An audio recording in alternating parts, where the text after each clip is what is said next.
Charlotte Motor Speedway, a track built back in 1961. It's a home track for a lot of NASCAR-based teams. Not necessarily the teams of the All-American ARCA series, as they are based somewhere between here and a rock and a hard place. But tonight, we're racing here in Charlotte, uptown, Concord, North Carolina, about 30 minutes north and east of the Queen City. That is where we get to race tonight. It is round number 8 of the All-American ARCA series. And tonight, a named event after a podcast that you can listen to. And that, of course, is the Crew Chief Corner. It is the Crew Chief's Corner 200 here at the Charlotte Motor Speedway, not Watkins Glen, Scala. Charlotte, as it's pronounced, up in upstate New York. As warm-up going on right now. I am the captain, Chris Scala. We appreciate you joining us live here on Friday night. Get ready to do some ARCA racing. See, I changed it like nobody even noticed. That kind of thing. So, that is what we got coming up tonight on this mile-and-a-half track. 78 degrees, 33% humidity as it will slowly set. You see the drag strip over there in the background off turn 4 of the Speedway as we get ready to go rocking and rolling for 200 miles here this evening. As we take a look on the old Google Earth, where is the Charlotte Motor Speedway? If you've never been there before, it is a very fun track. I've actually been there for the parade of lights that they have during Christmas time. If I can hit the right button. There we go. There's the city of Charlotte. Right up here sits Charlotte Motor Speedway. And I've already told the guys if they wreck a lot tonight, I will be showing some different things. And I guess one of the things I could show is race shops and where they are located at. That'll be one of the cool things we could do. But that is Charlotte Motor Speedway right there, built in 1961. Bruton Smith, one of the track builders that decided to build this part of land right on a landfill, believe it or not. There's a portion of the track as I drag. Here are already a history notes. Believe it or not, that right there in turn 3 and 4 is part of a landfill back in the day. And I think they're doing some kind of work already there at the Speedway. But I think it's maybe more parking or something. I don't know. But either way, we're getting ready to go racing here for 200 miles this evening. Let's run through the point standings. Matthew Weeks leads David Tooker by 38. Weeks coming off another top 10 finish last week. Casey Carrington fell to third. Tooker, of course, won the race at Watkins Glen last week. And ready to potentially get another win tonight. Now, Weeks isn't here. He does have a sub driver. Matter of fact, a few drivers have subs filling in this evening. And let me correct myself. Tooker did not win last week. He won at Dover the week before. Let's look at the team standings as we enter this race. Mountain Man Motorsports with a pretty good lead. 274 over the Crew Chief's Corner. Pony Express, Porsche, Penn Sport, and Piston Broke. That might be the coolest name of them all right there. As we go racing here in just a few moments, your Rookie of the Year and manufactured battle, Josh Dillon with an 8-point lead over Trey Holmes, and Tyler Burden there in third, and then Chevrolet, of course, leading Lexus. Still pulling a, can I say pulling a Haas? Is that allowed? But anyways, with 0 points right now. As we go to our in-race reporter, of course, Crew Chief's Corner is a podcast that is out. You can check out each and every week. And let's bring up a driver that actually is a part of this podcast. And he might not say much, which is kind of weird. That's kind of an oxymoronish for me to say that I'm bringing in somebody who's part of a podcast but doesn't talk much. I find that kind of interesting, and I think that's going to be one of my questions I ask him as we bring in Cody Mccorkle, who is a part of this Crew Chief's Corner podcast. Appreciate you being the in-race reporter tonight. You guys sponsoring the race, Cody. Let's talk a little bit about the Crew Chief's Corner and what the podcast is all about. Well, give me a second here. I don't have too much to do with the podcast. That's Robert Hill and Bobby Bailey. But they've been good supporters of us for this last year and a half. We'll talk about the race a little bit this evening. Obviously, Charlotte Motor Speedway going to be going twilight in the dark. A lot of grip in this track. Going to get tight. Tires are going to wear, especially that right front. How do you save it? You just got to be easy. Honestly, I think it's going to be just try to make it to the end here. Just not do anything too crazy here at the start. Starting at the back, going to have to be careful here. All right. I'll try to think of some weird questions to ask you later, but best of luck here to start. Thank you. All right. Cody Mccorkle, the in-race reporter tonight, as he mentioned, really just kind of, I guess, not really totally part of the podcast, but helps out with it, of course, and that kind of thing. But appreciate his time as always, and let's get him back to his Remind Me channel. Crew Chief Corner Motorsports, right? Yeah. Duh. Anyways, all right, starting lineup here, going across the screen as you see the cars out there on the track as we look from our scenic view. There we go. Mike Cusby will start next to Zach Rogers, who's on the pole this evening. David Tooker and hi-ho James Silvers in the 4th position. Casey Carrington and Fiddly Fitzsimmons. Wyatt Nadel, Sean Foltz.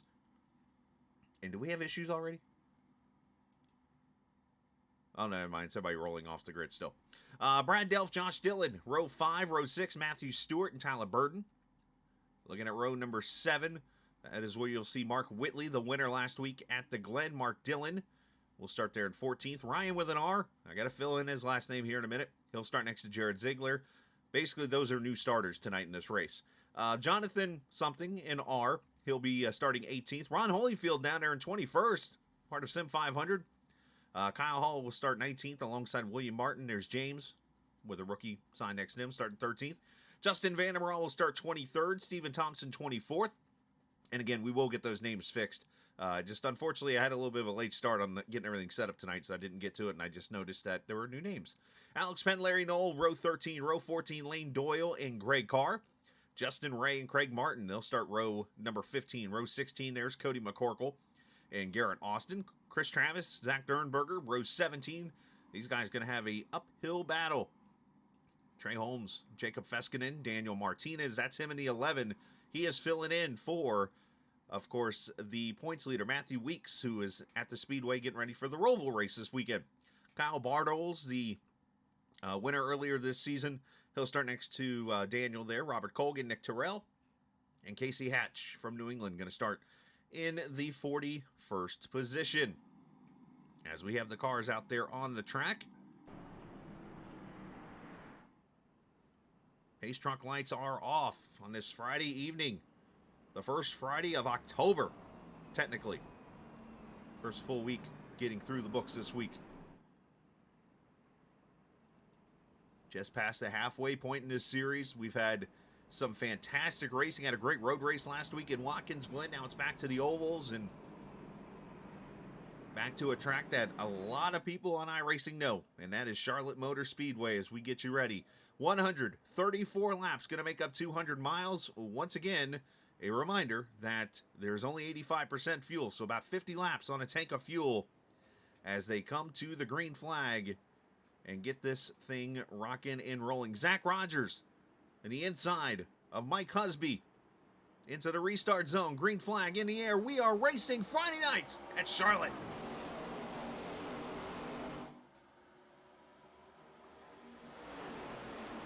And our cameras tonight, as always, presented by TrackCams22.com. You can check them out online, on Facebook, and, of course, on the website, TrackCams22.com. All the cameras that you get here tonight, closest thing to real-life racing you will see on TV as you see the battle for the lead. Husby inside of Rogers.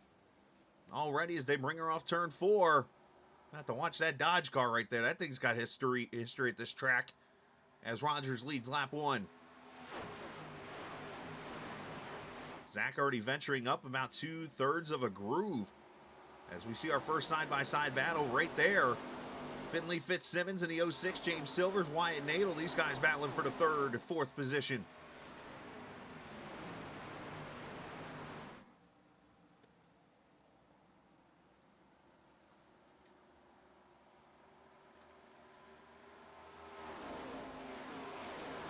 Those guys settle it out, but behind him it is a hornet's nest of cars.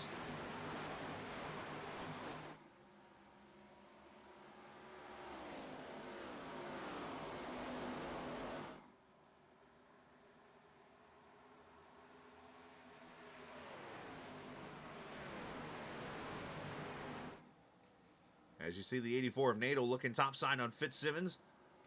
Behind him there is the 12 of Josh Dillon. Again, this track is probably, out of all the tracks you see in this series, the most raced. A lot of people like to host events here at this track.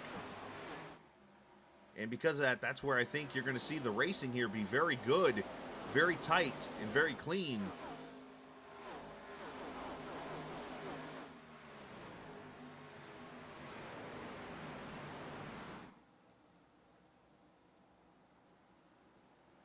Everybody just kind of minding their P's and Q's here.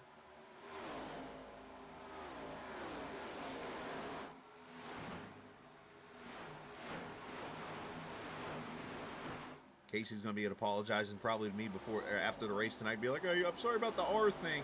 Basically what it is he goes into iRacing and he edits the names to put the rookie name or the R next to their names. And it kind of messes up the telemetry on my end. But what he doesn't know, and I've tried to explain it to him, is that I can just simply go in here really quickly as I'm talking like it's a broadcast. Hey, look at there.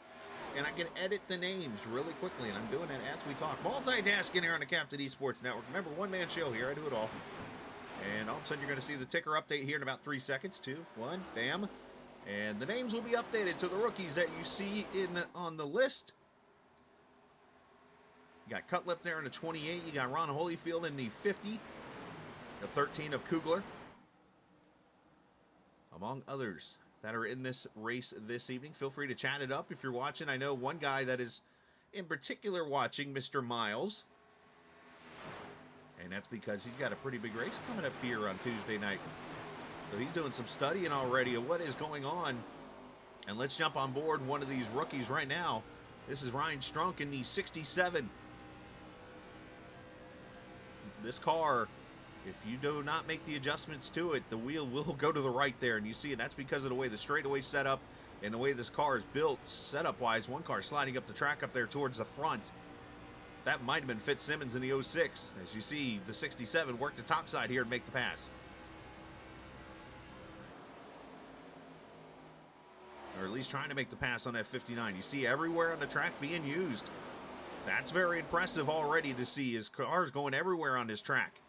But like I said, tires are going to play a role here. You're going to see them get worn very quickly. And you're going to see aerodynamics. You're going to see cars getting tight. Probably already feeling it. As a matter of fact, I look at lap times right now. We have already lost about a half second in the first 9 laps of this race. And we've also had a lead change. Look at here. As Mike Husby in the 6. Zach Rogers working the top side in the 4, trying to keep this lead. Down into turn 3, you see that Alpine Graphics slide job. And he made the move, he got it. Husby to the lead, in trouble on the track. We got a little wad here in 3 and 4. Ryan Strunk is involved.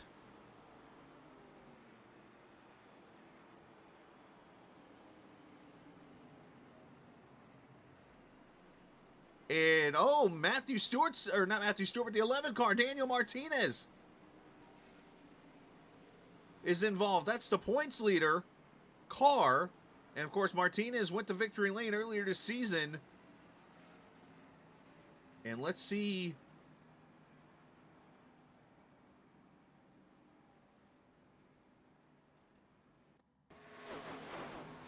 Let's see what happens here. Looks like Ryan Strunk.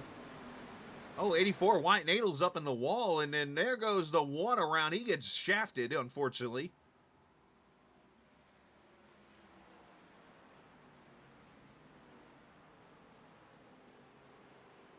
Let's see what happened to Nadel, as that looks like where it's all started here to bring that first caution. Oh, wow.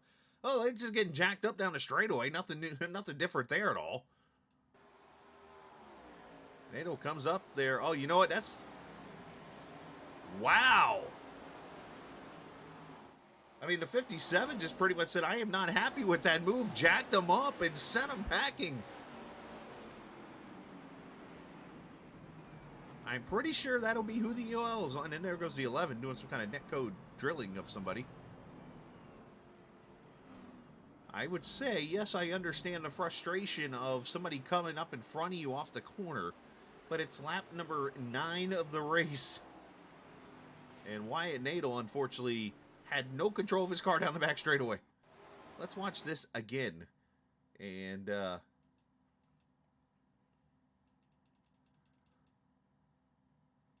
So the 57 up there, that Reese's Cookies car.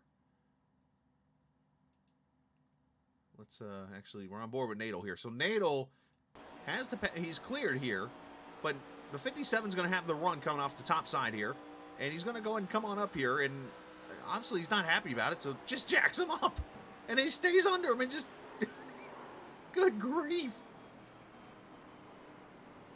He gave him the business.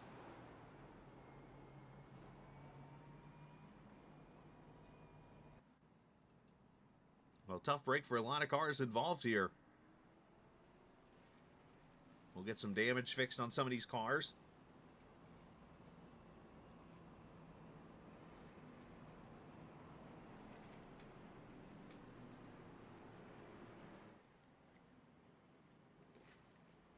So 40 cars have started this race, it looks like. Casey Hatch, the only one behind the wall.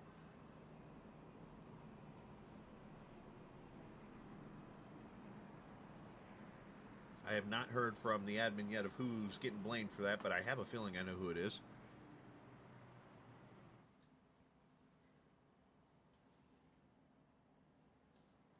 I have to admit something here, and every time I say his name, I hesitate, if you notice really closely. Mike Husby. You know how hard it would be to, or how easy, I guess in this case, to just throw out a my husband? My husband type of thing. Kind of like those jokes about those names that you would say to, like, you would, like, write down for a teacher to say, and when she says it, you're like, ooh, type of thing. That kind of falls in that category.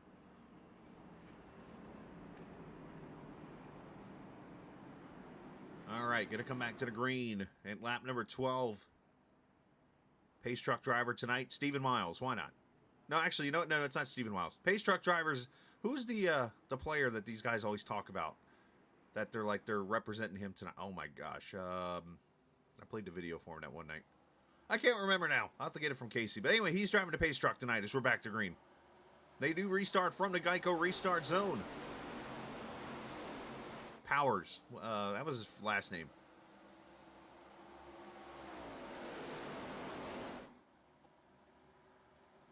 Rogers would have run bottom side on Carrington for second. And he slides it in there and makes the pass. And Casey being a little patient. As you see the cars spread out 2-3 wide. There's the Z-line number 28 car of Cutlip. He's got the 12 there beside him with Jared Holmes. There's the 36 Tyler Burton top side. As these cars try to find some clean air, and one car up on the wall in the Mountain Dew car. Back at the 13 car, that is, as McCorkle slides up the track a little bit there. Thought maybe the 13 might dive under him. Gives him some room there. The 13 of James Kugler. As we complete 14 laps here.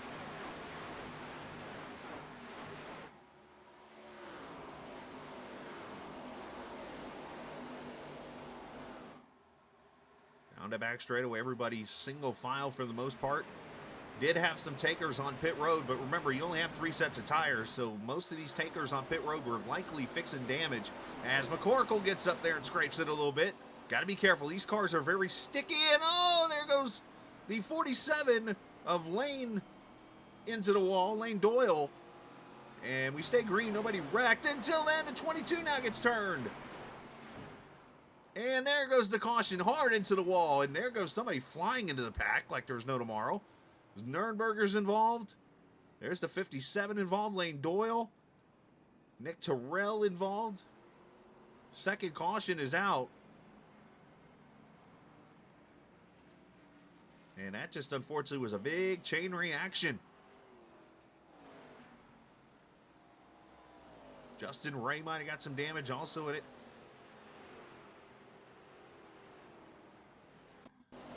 Let's see the there's Doyle up there getting the wall off 4. Everybody kind of avoiding. There's somebody's head.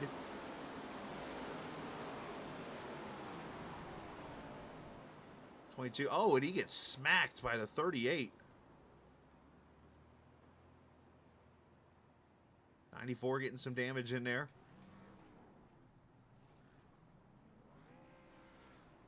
See if we can get a better angle there, obviously, of everything.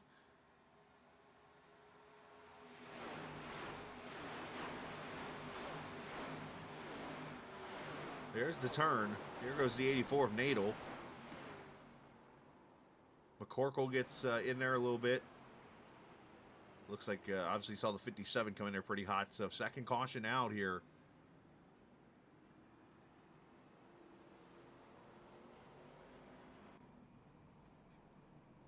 So, we'll have some more cars to come to pit road here. Let's see if we get ourselves another view of this. And how about Jacob Feskinen? He was actually ahead of all this. Larry Knoll got himself a good view of this.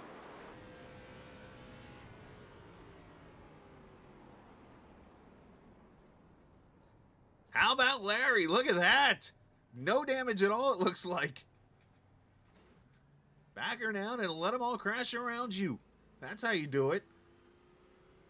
And he's probably going to be changing a pair of trousers.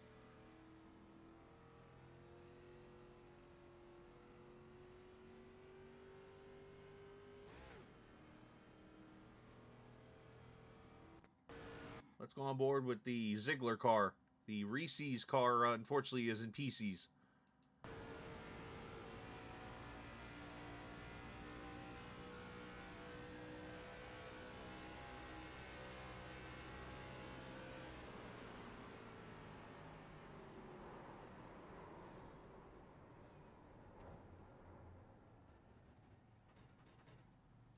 Tough break for everybody involved.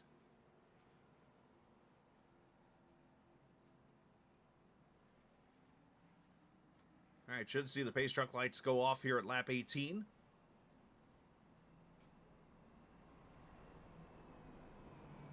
And I indeed are wrong.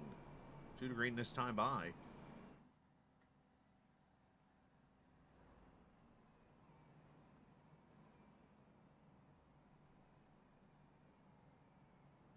Appreciate the viewers tonight. If you're new to the channel, hit that subscribe button. If you're watching on Twitch or on Facebook or on YouTube or on the Twitter page. Of course, I was a little late to get you guys the link tonight, and I apologize for that. Normally, I try to get it out no later than a day before, but I was sitting there at work today, and I was like, wait a minute, I forgot to send the... I was cussing myself out.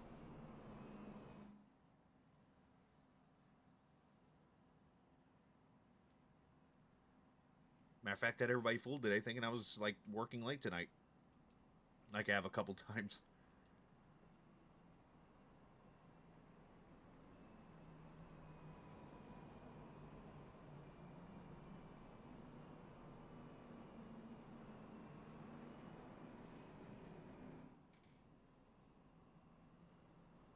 All right, see the lights coming on here, getting brighter. As we should be under the lights here fully with full darkness here in the next probably 50 laps of this 200-miler. And we'll get one to go this time by.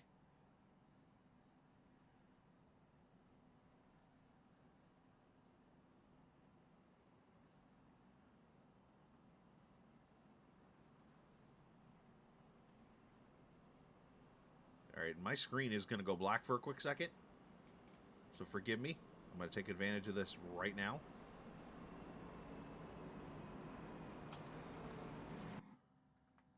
Every once in a while, there's a camera that will slip past, and I will notice it on the screen and be like, okay, I do not like that camera and what it's doing. And I will delete it off. You're seeing me do live work on TV, boys. That's exactly what I do. As a producer, I guess, so to say, huh?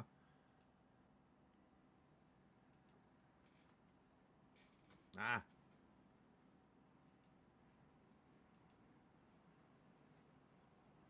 So we'll go green this time by. I promise you will not see the back of that woman's head again.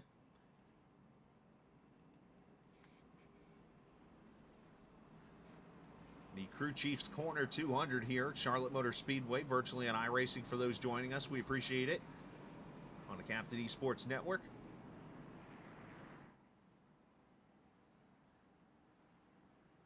Of course, back in the day at this track, when the Winston was first brought to life, they used to run the race the day before the 600. So on the day that now obviously is hosted by the Xfinity Series, they used to run the Winston All-Star race, and the next day they would run the Coca-Cola 600, or World 600 that time period. Of course, now, not only is the All-Star race not at this track anymore, but, of course, it was ran the week before in the last few years of it. Last, like, 20 years of it, I think. As Husby leads him back to the green, look at Mark Whitley up there in the 4th position after starting 13th. He's looking to back his win up from Watkins Glen last week. As everybody sorts it out down the back straightaway. Into the tighter radius turn 3 and 4.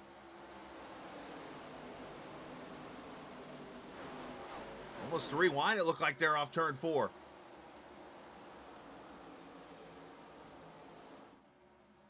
There's Kyle Hall, the 87 car, looking inside Tyler Burden. The 30 there behind him, Alex Penn, Trey Holmes, all these guys in this battle here.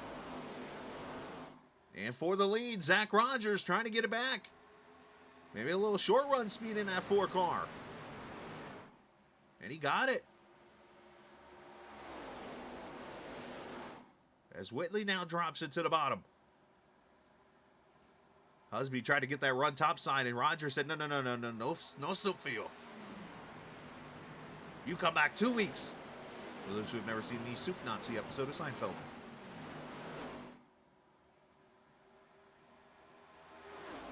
And look at this, Mark Whitley now making an appearance up front. And he's going to take the lead. This 74 is on a rail tonight. How do you say momentum in racing? It's here. 74, clear.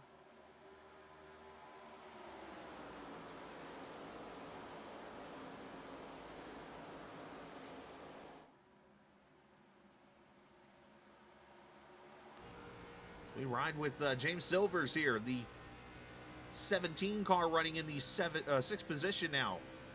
He tries to work his way up there on Fitzsimmons.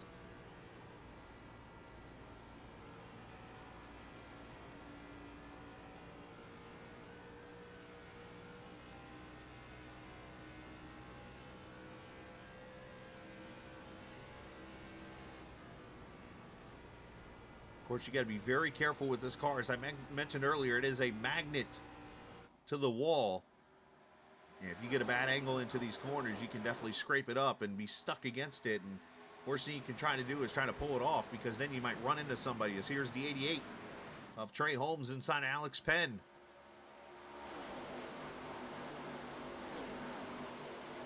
Penn was talking about he's running tribute to, as he's in a trouble, Garrett Austin and Ron Holyfield involved.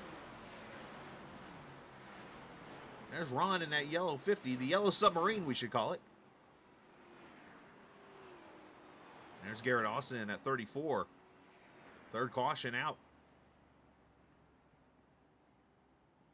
Both cars look like they're okay.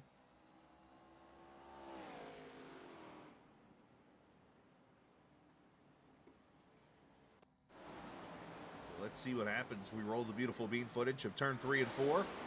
Holyfield underneath the 34. I wonder if he's going to get a little tight here, maybe. He does not. Oh, 34 hooks him.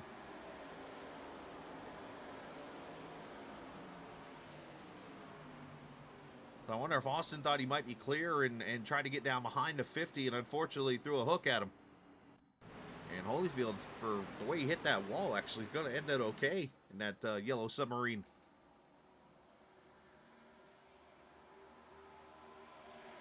And slight net code in there too, but obviously it looked like they were going to hit each other. Maybe a little bit of left rear. Hopefully it didn't break the rear end housing of the car. And that brings out the 3rd caution here at lap 27.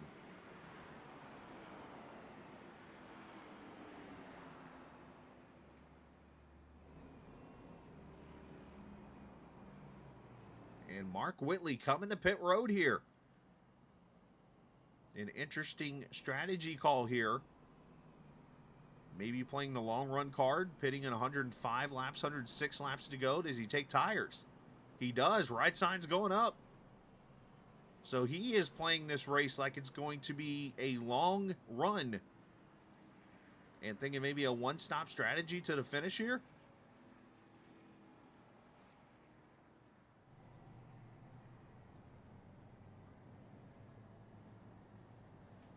So very interesting call there for the driver of the 74 car.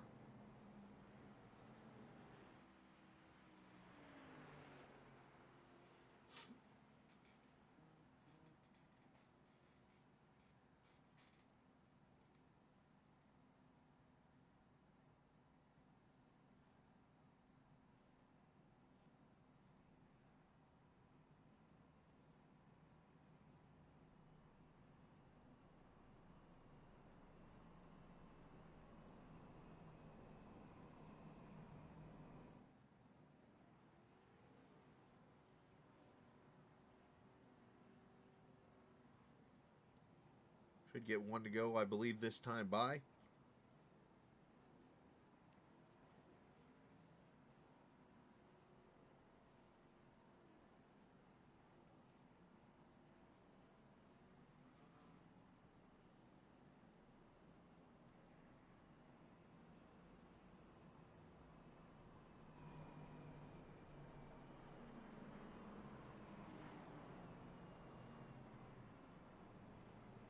Yeah, I'm way off 2 to green right now.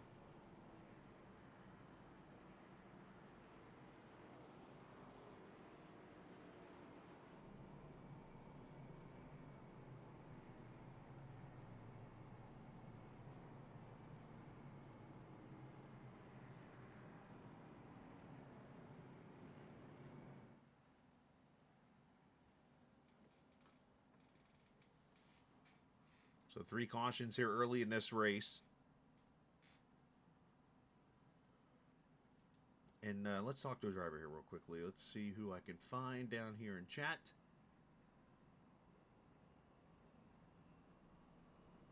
You know, we don't get to see this often.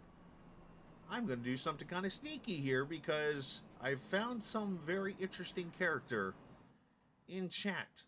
And this is going to be new for me. I'm going to try a new experience here on the broadcast.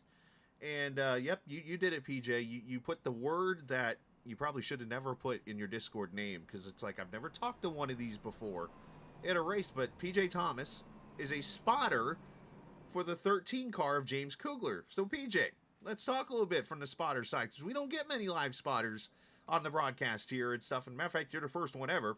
Talk about what you're doing here for James and how you're helping him out.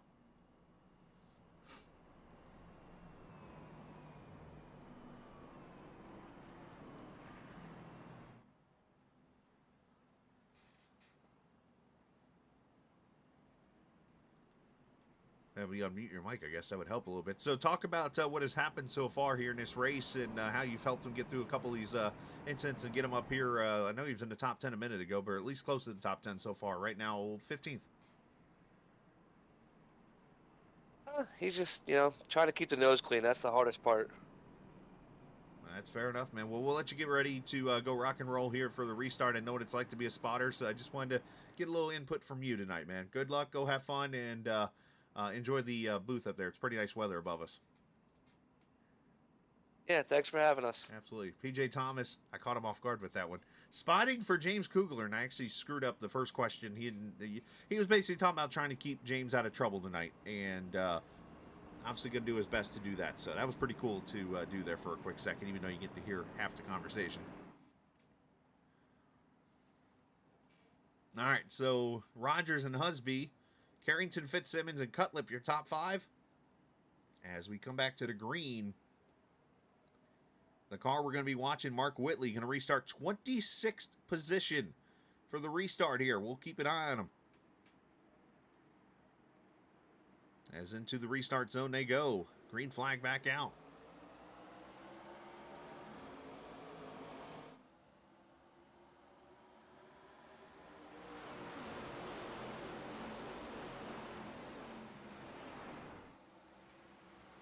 And caution's back out. Looks like issues for Ziegler in the 57.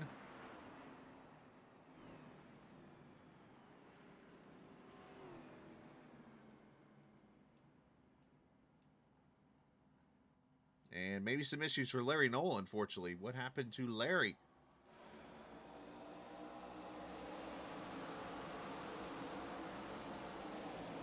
Larry go. That's weird. There he gets into the 57 there. It's like the car just snapped on him there in the quad.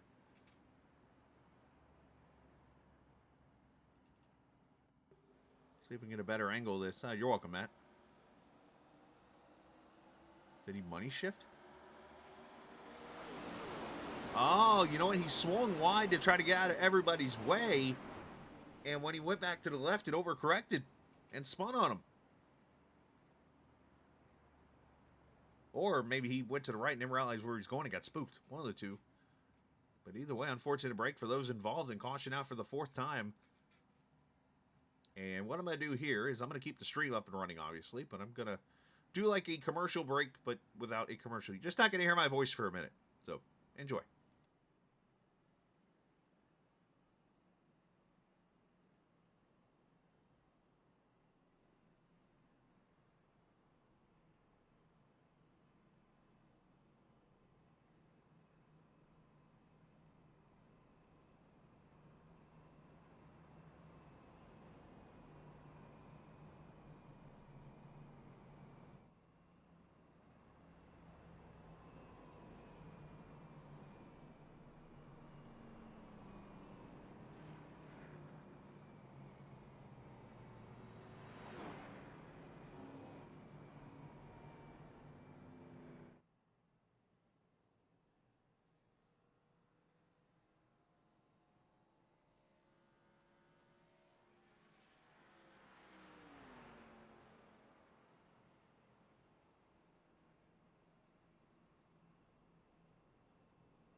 All right, back I am.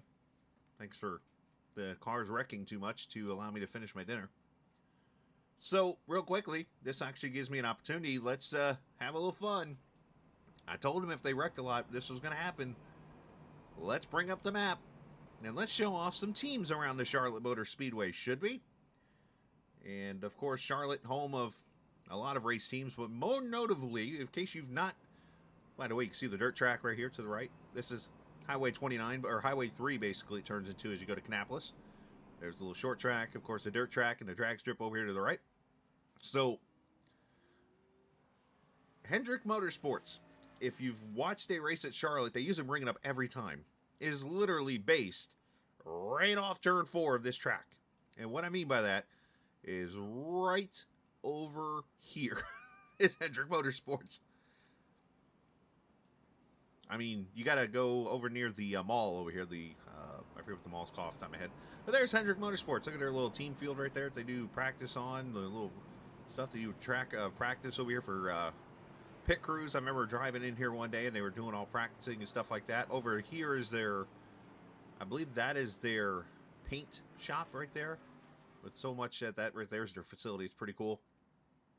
But there you go. Hendrick Motorsports, the first of our team shops. And again, look how close they are to the Speedway. Right there. I mean, turn right here and go right down to the shop. All right. There's your first team of the night. we keep wrecking. I'll show more teams or something exciting.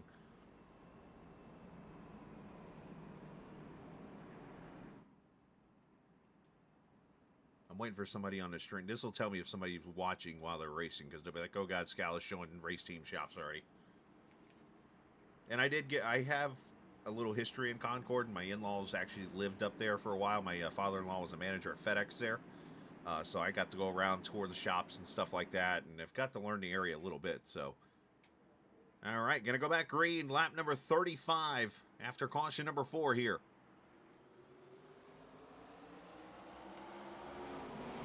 Rogers back on the throttle. Carrington caught sleeping, and here comes the 6 back to his inside. In typical Charlotte fashion, that outside lane seems not to go.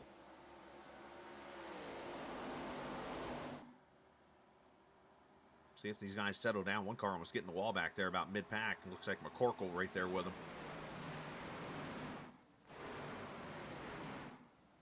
There is Bartles, the 95 car, the winner from the Dover race. And more checking up, more wrecking.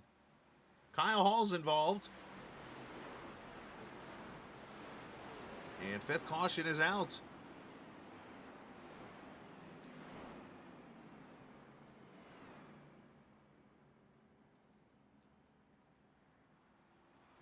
And it sounds like maybe some contact between Hall and David Tooker, from what I'm understanding and maybe hearing over chat. Let's see if that's exactly... Whoa, right there. Tooker jacked him up, sent him packing.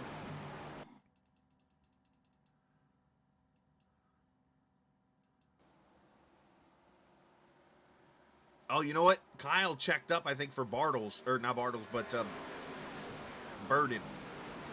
And thankfully, there is field turf now instead of grass in the infield, so he's able to just spin it around and go.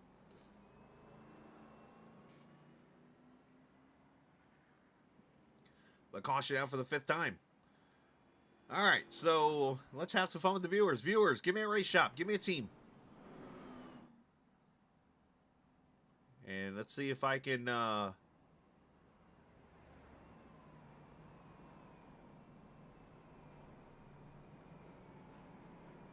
Sounds like I'm hearing over chat that they are going to make the next restart, and until further notice, restart single file to try to fix this wrecking, unfortunately, on restart. So that looks like it's going to go into play here, starting this restart. Not a bad call here to make. See what they get. Stuart Haas, yes, I know where that one is. Stuart Haas actually was literally right next door, right down the road from where my in-laws lived. It was an apartment complex. And let's... all right, so Stuart Haas Racing. And right next to the shop, by the way, is the Haas F1 team. So to get to that shop, you just jump here on this road right here, if I remember correctly. Is there another option for a different broadcaster? Wow, what'd I do wrong?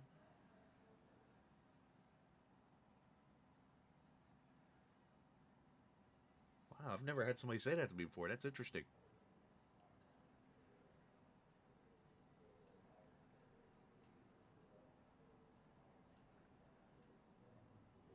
So right, let's see, there's 45. I'm actually facing south. I just realized. I'm like, why am I... So let's go the other way. Let's go this way. Up 29. Oopsies. Pardon me. They come out the highway. They got 2 to green this time by. And there's the I-85 corridor as you work your way north. And I'm just making sure I get this right. And I'm going literally off the top of my head of what I remember seeing in this city. I had to take a lot of notes. But it should be right. West Caravas High School. Yes, I remember that. I am not going to look, I promise. I will not look. But I remember it being right up this road.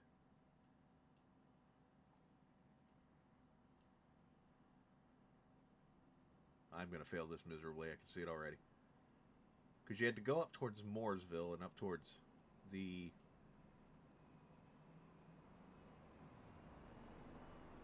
Kannapolis area. Concord High School. Stand by, I'm working on it. I might not get to it on time. There's downtown Concord. So I remember turning off the interstate. You would turn left because the apartments were on the right. But I don't remember going up here. I remember, okay, license plate agency. There's a Kohl's, I believe, right there. The shop should be right over here.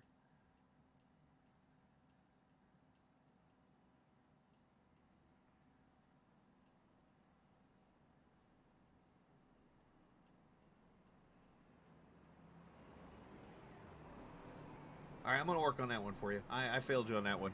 I thought I'd get this one.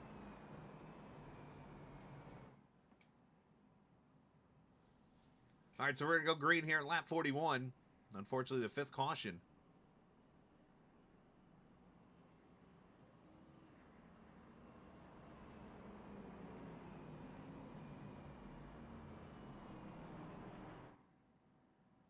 And they're going to do single file restarts here, so it'll be Rogers, Husby, Carrington, Silvers, Fitzsimmons, your top five. I'm kind of mad now that I couldn't find it.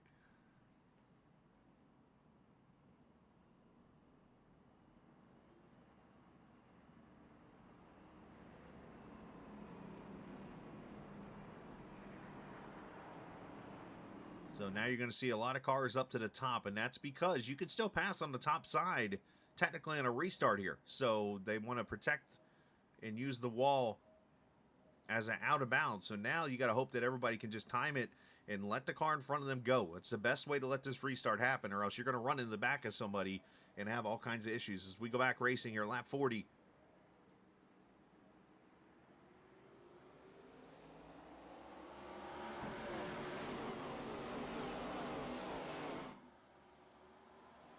Looks everybody's good through into turn one. Well, I'm sure. It's just, you know what it could be? It could be exactly that. The fact that they've raced on harder tracks, and because of that, they've backed off a little bit. Now they're on a track that's not simple, but one they are used to, and they're putting themselves in positions.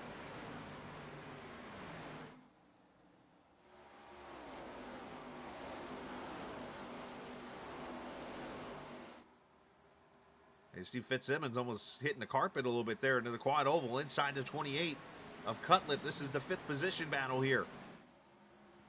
Fitzsimmons getting a little tight. Traditional Charlotte there as he almost gets into the 28.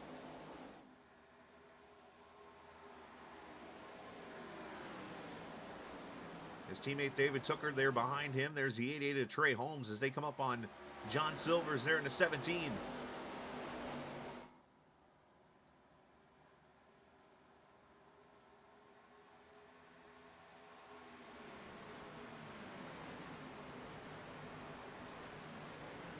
Silver's climbing up to that top side. Again, a lot of these guys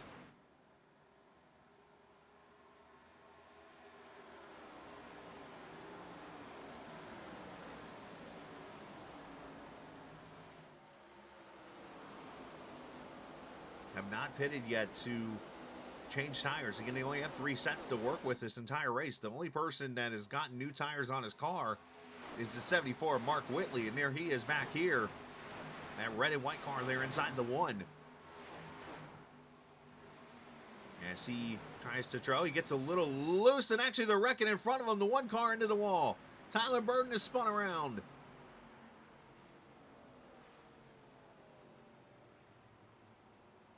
And I think Mark Whitley got a piece of it. I'll have to check. No, Mark is good. There he is. Up there, clear of the pack. So, caution out again.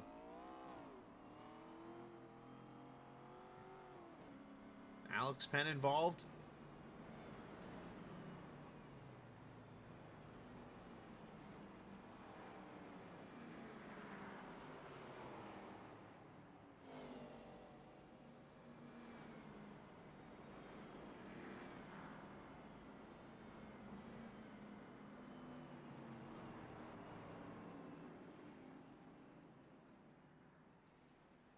All right, let's see what took place in this caution. So up ahead, looks like the The 30 of Alex Penn gets turned.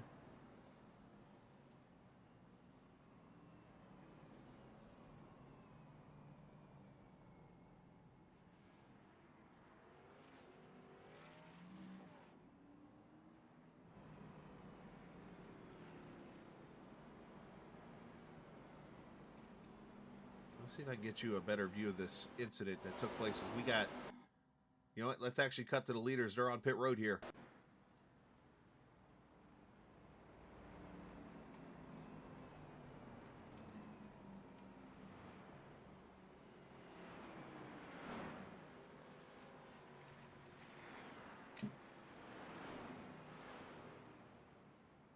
Race on pit road going to be Zach Rogers getting it. So you see, it looks like Mike Husby and Mark Dillon going to stay out.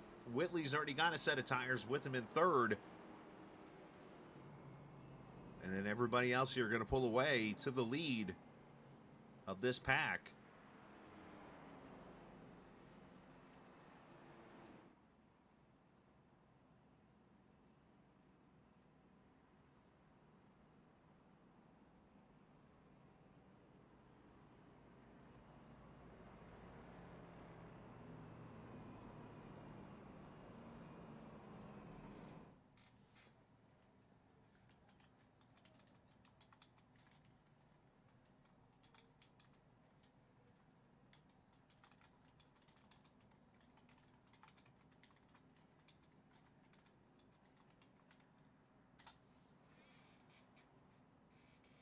And now Husby's going to come to pit road, so it looks like maybe he just made the mistake and forgot to pit there or whatever, and is now going to pit. So that's going to put the U.S. Army 48 up to the lead.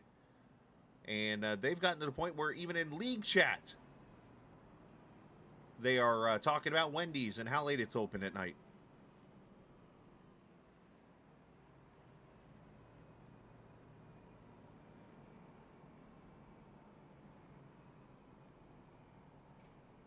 All right, so we're at 2 to green. Let's go back to what we were doing here for a second, because I am determined to find this. Okay. I-85 is right here. All right, so there's the Speedway. This is the Concord Mills Airport. There's a really cool go-kart place over here that I want to race at once. That's a good point, Corey, that this is a 2-hour timed race, so I didn't even think about that off the top of my head. Should take 85 north. I do remember.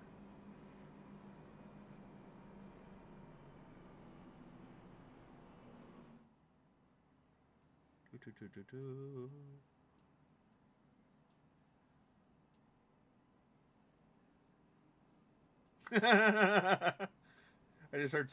That's funny.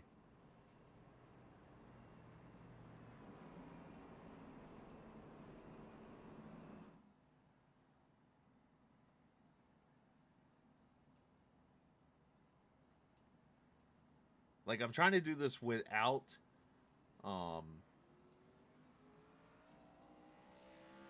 without looking at a map, without, like, searching for it. So now I'm in Kannapolis,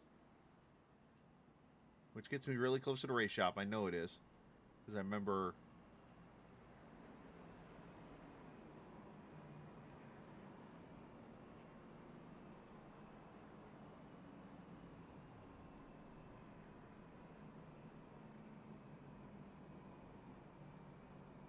I don't remember that curve.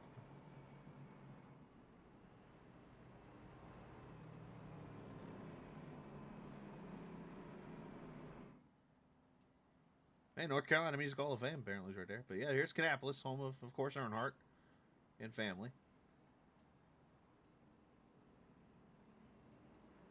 Now, if I remember correctly, the race shop is in Kannapolis.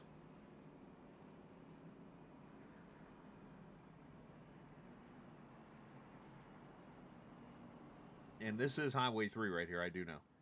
And we're going to go restart here, so I'm going to go ahead and go back to the race here. As we continue to get searched, we're getting closer to finding that shop.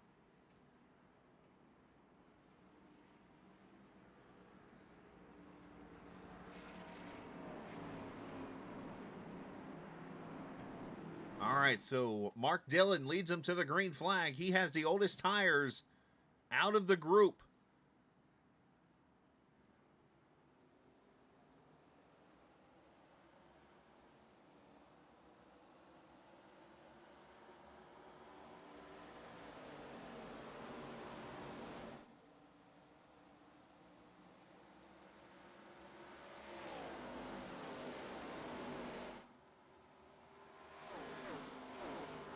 So once again, the single file restart, and they fan out 2-3 wide now with the fresher tires. These guys trying to work their way up. Larry Knoll is just trying to get out of everybody's way.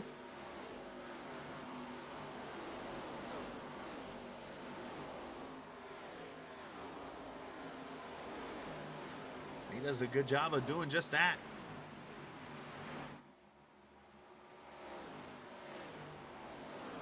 And Kyle Hall there behind in the 87 are making a move, and now the battle for the lead as Whitley goes to the front with the fresher tires here. Dillon with the oldest tires in the field. Yes, we've had a few cautions, but we have had a share of green flag laps. And because of that, there's Mark Whitley to the front. And look right behind him. There's the 95, the Dover winner.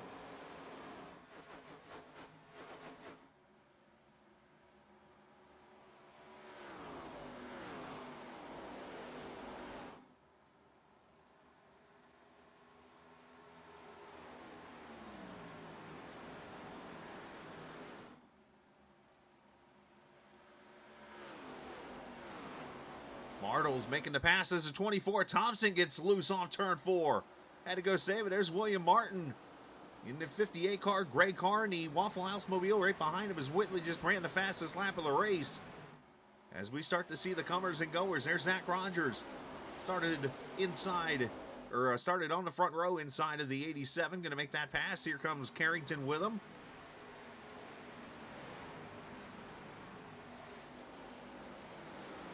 Of course, the 83 of David Tooker, James Silvers, Trey Holmes, right through turn 4.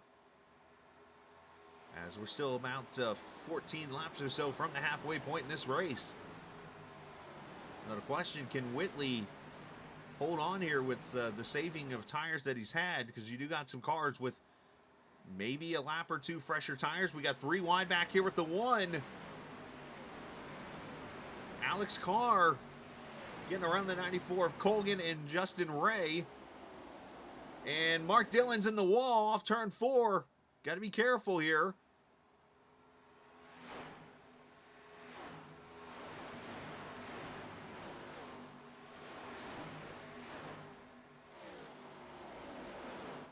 So Bartles about 1.4 seconds back. Thompson, Martin, Rogers now your top 5.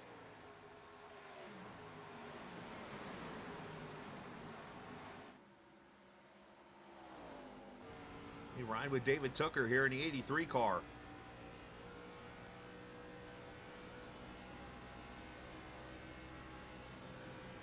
As they go around Thompson there in the 24 car.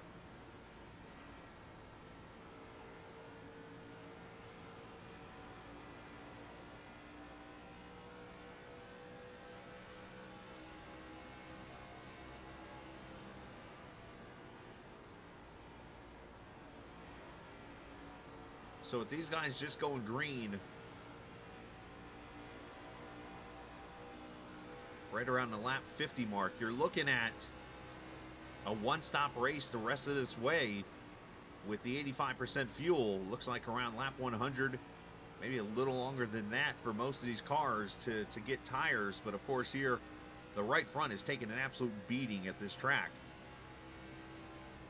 And look at the attrition rate. Should mention cars behind the wall. Casey Hatch didn't even start. Matt Stewart, who is already in the stream here watching, he is behind the wall right now. Ryan Strunk, Wyatt Nadel, Zach Nernberger, Jared Ziegler, Jacob Feskinen, Brad Delf, Lane Doyle, Craig Martin actually is back on track. Daniel Martinez on track, Tyler Burton, Alex Penn, and Chris Travis. All those cars have had trouble in this race. And that's just ones that were either on pit road or off the wall, or off the track. And caution back out in Cody McCorkle in the wall. Back straight away.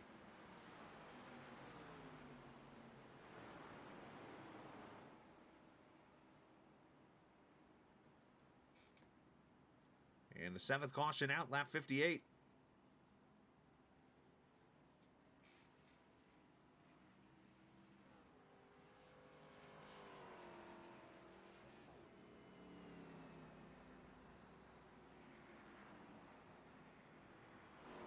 Looks like Chris Travis also involved here in this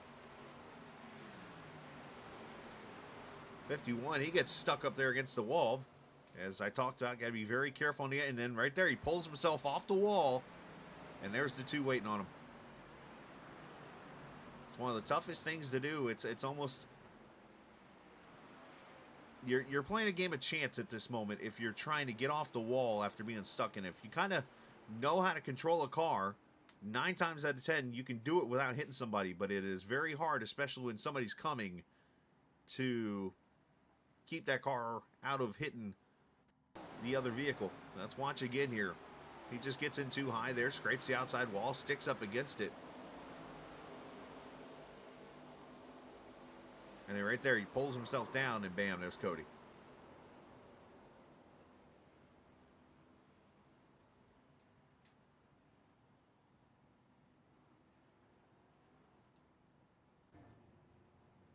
All right, 7th caution out. So let's see what we have with the cars if they come to pit, if anybody comes to pit road here, or if they don't.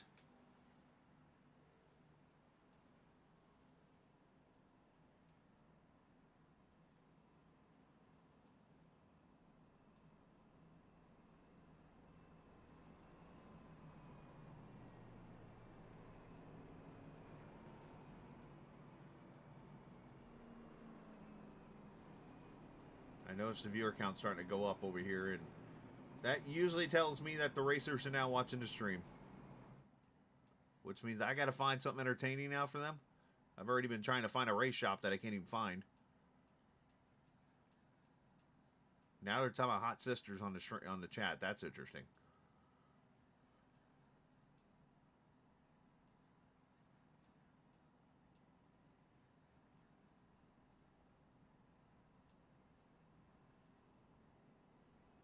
Things have escalated quickly in chat.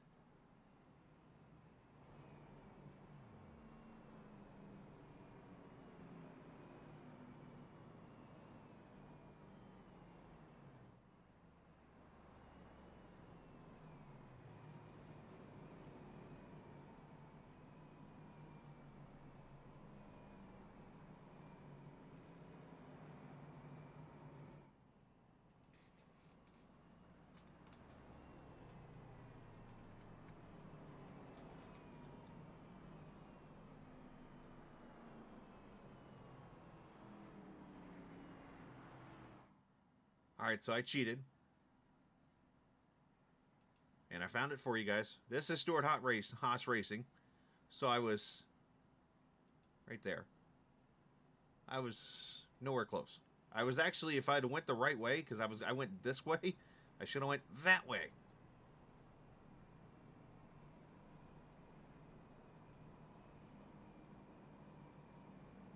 Or Stuart Haas Racing right there off the highway. And it's funny because there's there's Stuart Haas, and the apartment complex that my in-laws lived at is right here. That's how close they were to the shop. Now this makes sense where I'm seeing this at. So yeah, Stuart Haas is right here, and this is right here is the F1 shop, I believe. Yeah, because you pull in right here. So here's the Haas F1 shop, and here's Stuart Haas Racing.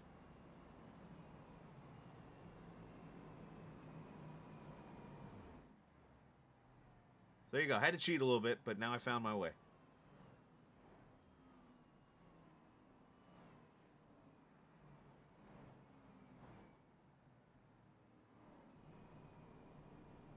All right, getting ready to go back racing. 6 laps shy of halfway. And remember, this is a 200-mile race or a 2-hour contest, and I appreciate Corey Dar made mention here, and the best way for me to show the laps to you guys is to do it this way here. There's the timer. 1 hour, 3 seconds to go. They actually showed me the time this time. Usually it does laps.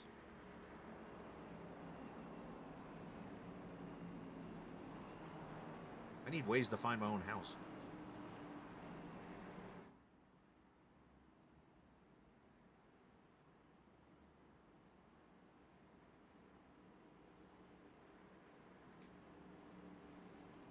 So if we keep going here, I might go ahead and switch it over to the time, as this could become a timed race when it's over with here as we complete lap 61. Maybe I could break the jinx with an old turn it up. Speakers, blast them.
Zach Rogers worked his way up to the second position there. So he got past Bartles there in the 95. Of course, Tooker coming with him. Casey Carrington there, 5th position right now. As we hit the halfway point next time by. There are like penalty points and that kind of thing involved. They do get the EOL also. But they do keep track of what they call penalty points throughout the season also. And Miles mentioned it, the 4 of Zach Rogers. To the inside.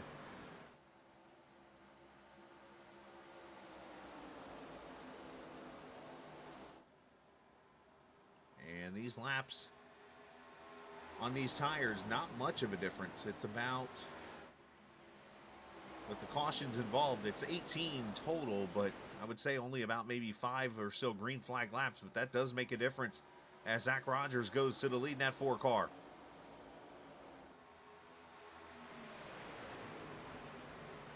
Bartles there in that 95 trying to jump topside here on Tooker. As you see Carrington now, he's going to drive to the bottom with the fresher tires there. 88 of Trey Holmes having a great run in that 8 in the Budweiser Black Mobile. You see the different lanes being used all the way from the bottom. I'm seeing all the way to the top being used. It's got to be very careful. Track does narrow up in places, and obviously you can't get into the wall, and you don't want to do that.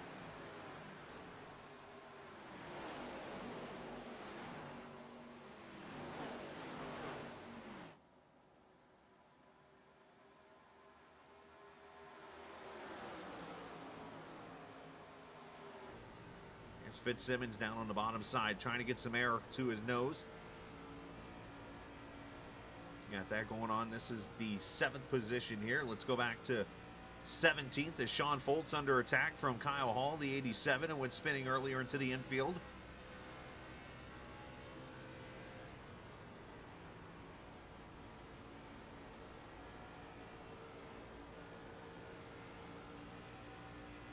see the 6 right there in front of them. That's the pole sitter. And having some trouble getting through the field here a little bit. Husby in the 12th position right now.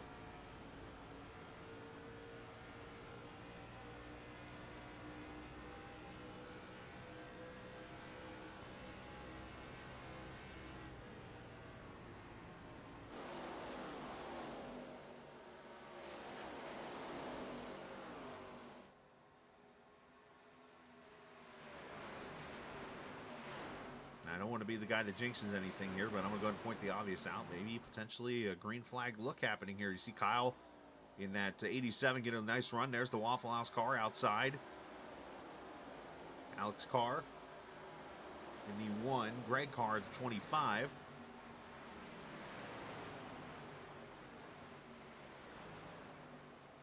.38 there in front of them with Justin Ray.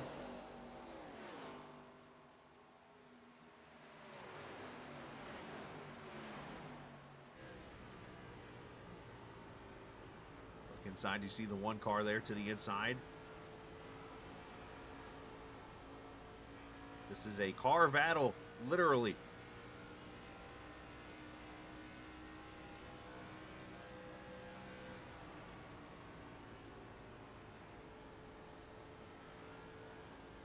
So Greg goes past Alex. There's the 48 also going by. Or actually, it's the other way around. Alex going by Greg.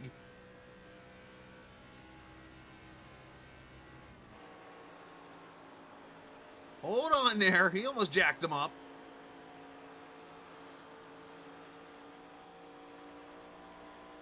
Dylan sent that thing in there.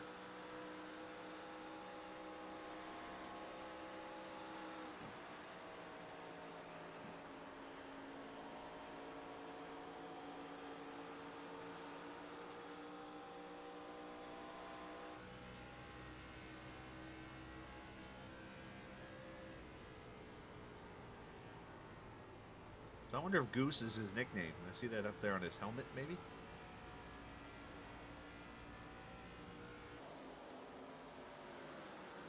So up front, the 74 cars falling back to 9th now. Mark Whitley. So these newer tires starting to really roll the field. Look at the top side. Mark Dillon.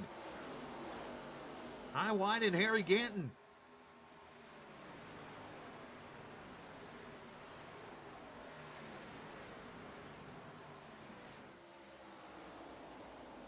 Yes, Hall gets to the inside of the 8 car. So great passing going on here. Great racing. And how about this 88 car? Trey Holmes having his best run in his rookie season.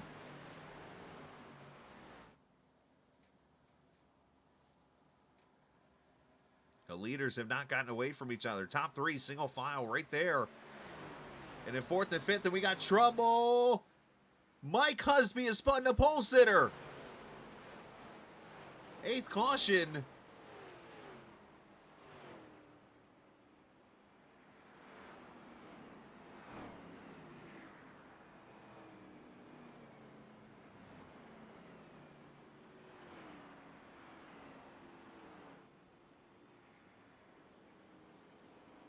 Let's see what happened to the pole sitter here. I did hear somebody say, my bad.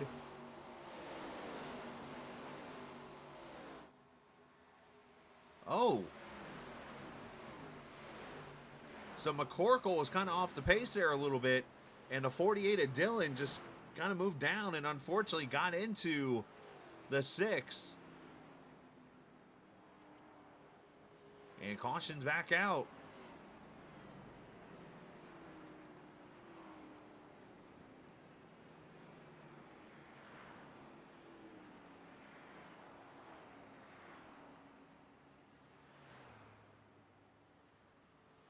We do got some cars coming to pit road here. Kyle Bartles and Mark Whitley in. Now for Mark, he's already used a set of tires. Does he use number 2 here?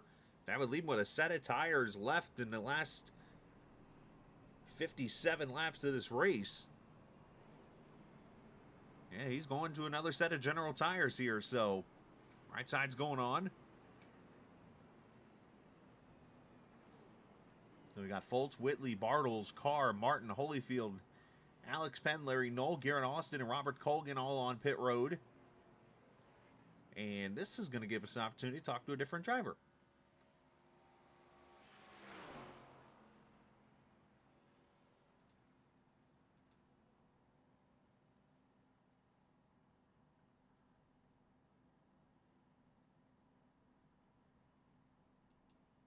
Oh, the time went away now. It's going to 52 laps to go. Well, we had the time working for us. Now the time has changed to laps.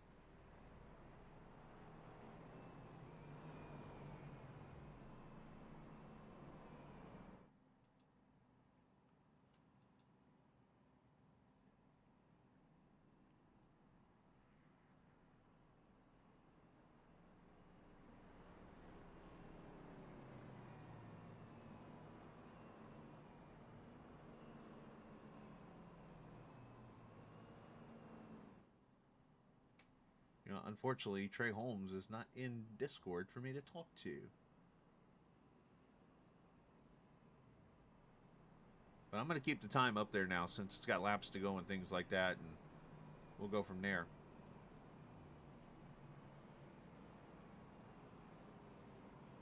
Let's check in our in-race reporter there, and I'm sure he's probably not having the most fun right now, are we, Cody? Unfortunately, involved in some accidents tonight, so how do you survive, and how do you try to even keep a smile on your face for this race? It's been a rough one. You just, at this point, you just got to keep on chugging and see what you can get. Maybe you can have some stuff fall your way. Now, I was going to say, the good news when you have a race like this where you have a lot of cautions and that kind of thing is sometimes an incident-filled race can lead you to like a top 15 finish with a damaged car. 50, go by, buddy. Yeah, you know, last year we got lucky with some strategy. Maybe, I think we're a little down on power now, but I think maybe at the end, if we can play some strategy right, maybe we can make something happen. Well, unfortunately, right now, you're 28th. You're on pit road sitting there. Any ice cream or anything being eaten while you're there? I hope not. I'll be getting out of this car in a little bit if they are. Well, hey, best of luck, man. And, unfortunate run there, but, hey, keep it going. Appreciate it. Absolutely, too. Cody Mccorkle, appreciate his time as our in-race reporter tonight. All part of the Crew Chiefs Corner, which is the sponsor of this race, which is a podcast that you can enjoy. Done by a couple drivers in this series and stuff. And we should get one to go this time by. And according to our time, we have 50 laps to go.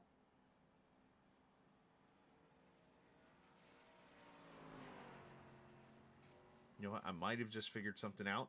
Sometimes when we get cautions like this, I can start thinking a little bit.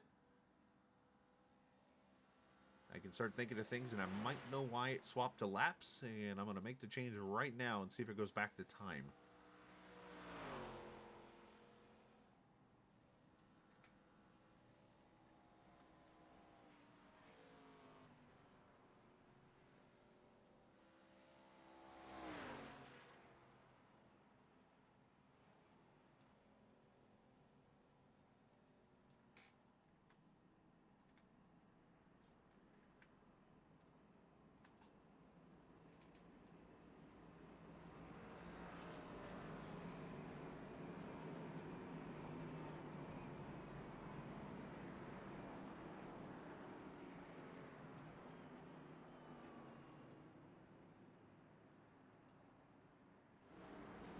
All right, so it did not change the time, so I'm wrong.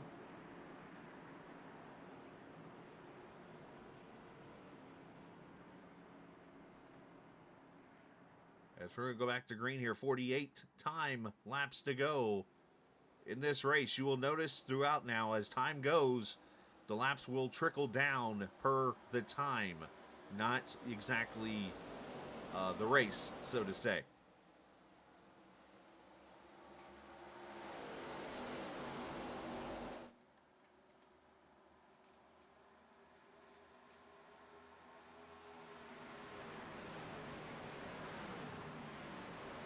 Zach Rogers leading right now.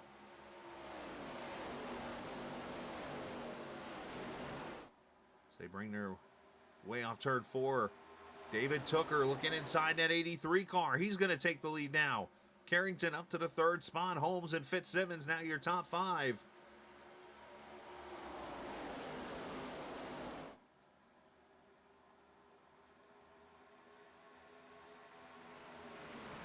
Knowing now with what we got, which is a little less than 50 minutes to go in this race, gotta get what you can get, which makes it very tricky because part of the reason you're in this is because of the wrecks that you're having. So you got to be aggressive, but you don't want to be too aggressive and cause something, because then you're going to have 40 drivers looking at you stupid because you caused a wreck.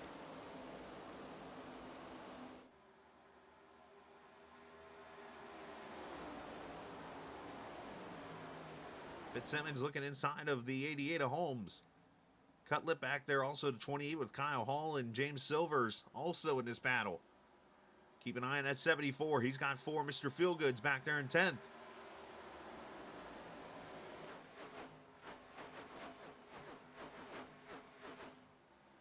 Eight car up in the wall. Justin Vandermerel gets it out of the wall and gets it out of trouble, so should be okay. We'll stay green.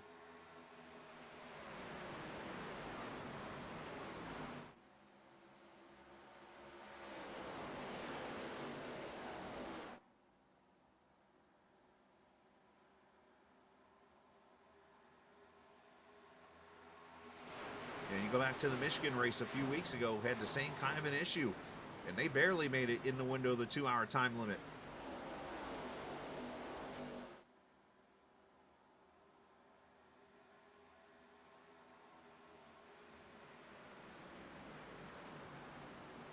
There's the 87 of Kyle Hall under attack from the 74 of Whitley.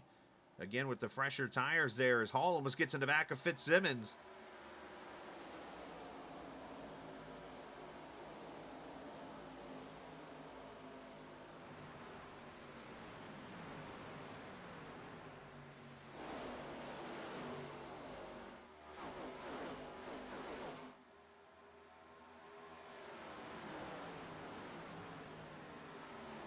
They do not want to run over the 06, but look at Hall. He's working that top side.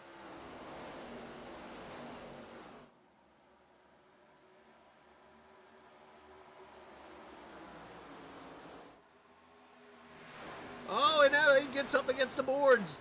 Very easy to do. Probably didn't damage the car, though. It might have slowed it down. Might have helped it actually through the corner. Tucker trying to protect Carrington, who's now up to 2nd. Rogers there now going under attack from Kyle Hall. Top side, he goes. Holy crap, a Ben Dunn sighting. Haven't seen Ben Dunn since forever.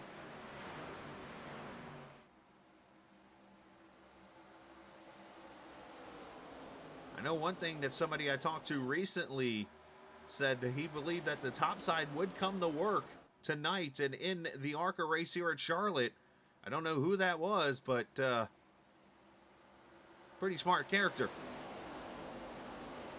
As it is getting really tight up here at the lead now. As Whitley goes to the front with the newer tires. Cars coming up there also now. Here come the Feelgoods.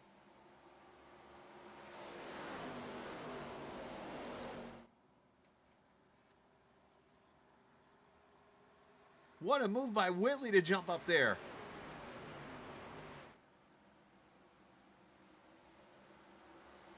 Let's watch this.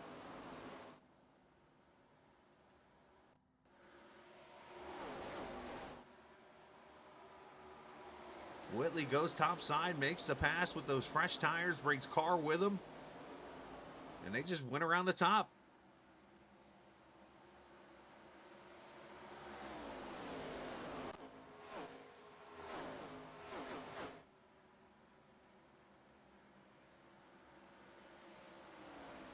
Bartle's going to go to 3rd now. So the only thing that's going to be the best situation for these cars that have pitted, they need this race to stay green for about 20 laps. And in that case, they will steal track position. If this race goes caution in the next, say, 5 to 10 laps, then that tire advantage goes bye-bye. Because now the guys with 2 sets of tires left will be able to come back in and take the set of tires and put them at an advantage, because you're not going to want to use that last set of tires with more than, I would say, 15 laps to go probably in this race. We ride with Cutlip here.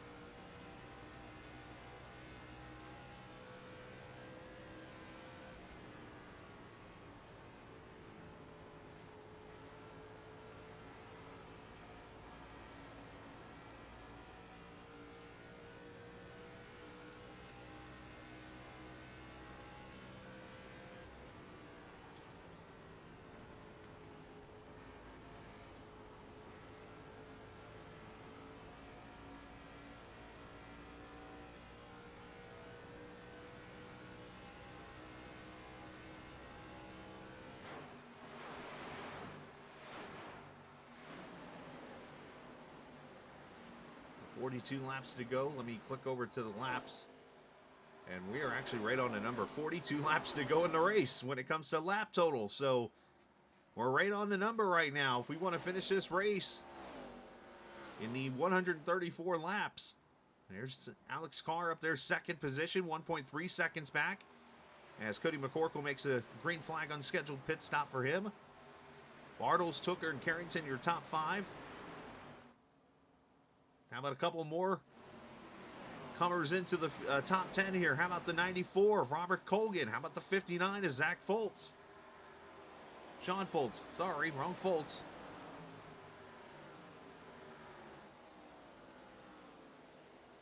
And Mark Dillon Jr. has now gotten into the top 10. Hearing some cars call out pit stops, so we might see green flag pit stops here all of a sudden.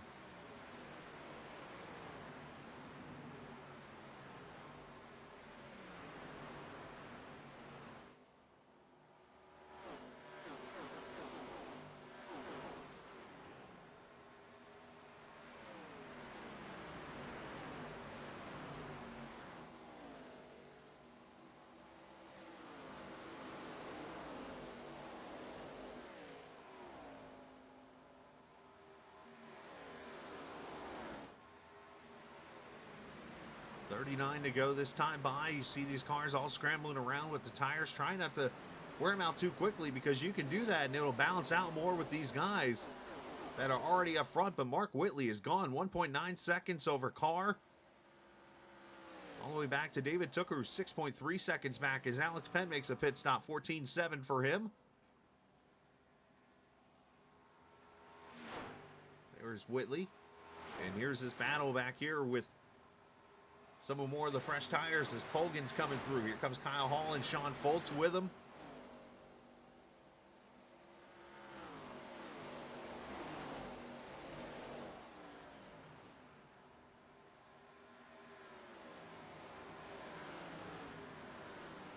Now, for those cars that did come to pit road, that was at lap number 77 and 78. That would take us right up to lap 127, would be 50 laps. So the question then, can they make it on fuel to the finish at this race? Because 85% fuel gets you about 50 laps. That's going to make things very tight here for this field.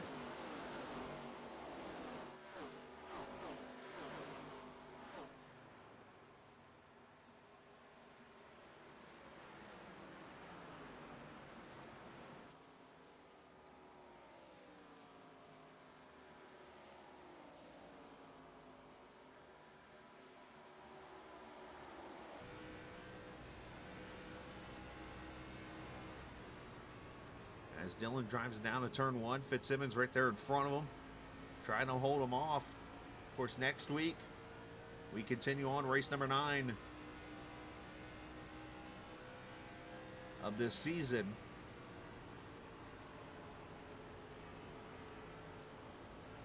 As I hear more cars coming to pit road here, potentially. And next week, we will go to the Brickyard for 200 miles of that race. Should be a good one, as always. So we are starting to get around to green flag pit stops, and this is in the window where everybody will make it on fuel who pit here. Great cars on pit road to 25. There's the Waffle House Mobile. Getting 4 waffles and some syrup.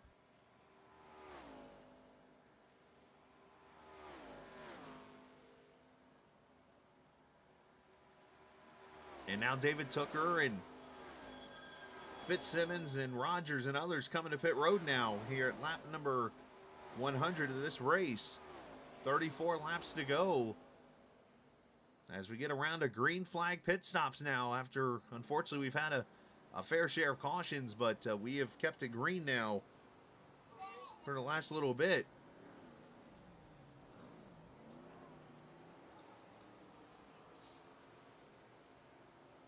Four tires and fuel for all these drivers.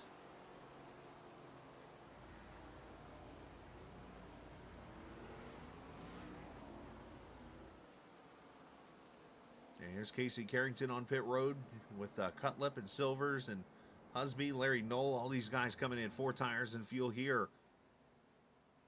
Now this is where this part of the race maybe gets back into the favor of the cars that pitted there during the caution, because now they're trapping these cars a lap down.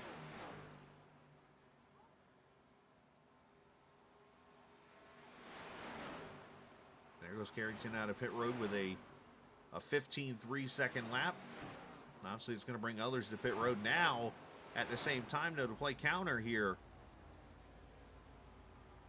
is, when do these other cars come to pit road? Oh, and the 6 is spun over here on pit road coming off. He's over there near that manhole cover that usually can spin some cars out.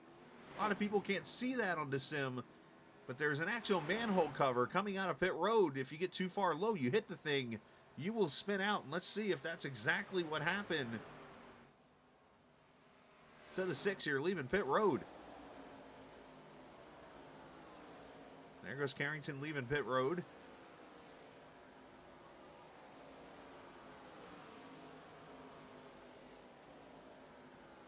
No, he just lost it. He didn't even get to the manhole cover. Spins and hits the wall, unfortunately, there. All right, so Mark Whitley leaves now by 3.3 over Carr and Bartles.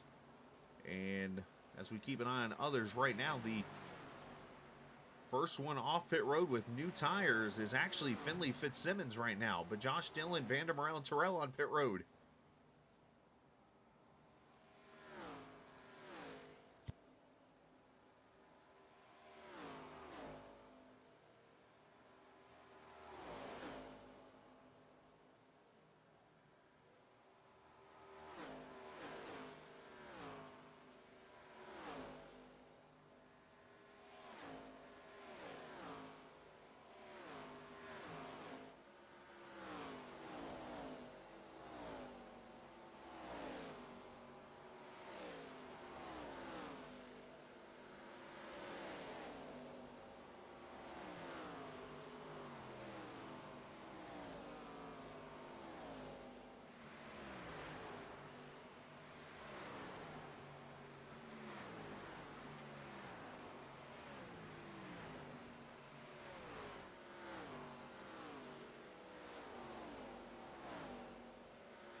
All right, so Kyle Hall now on pit road as he brings the 87 into question. Going to be, when will the rest of these cars come to pit road, these leaders?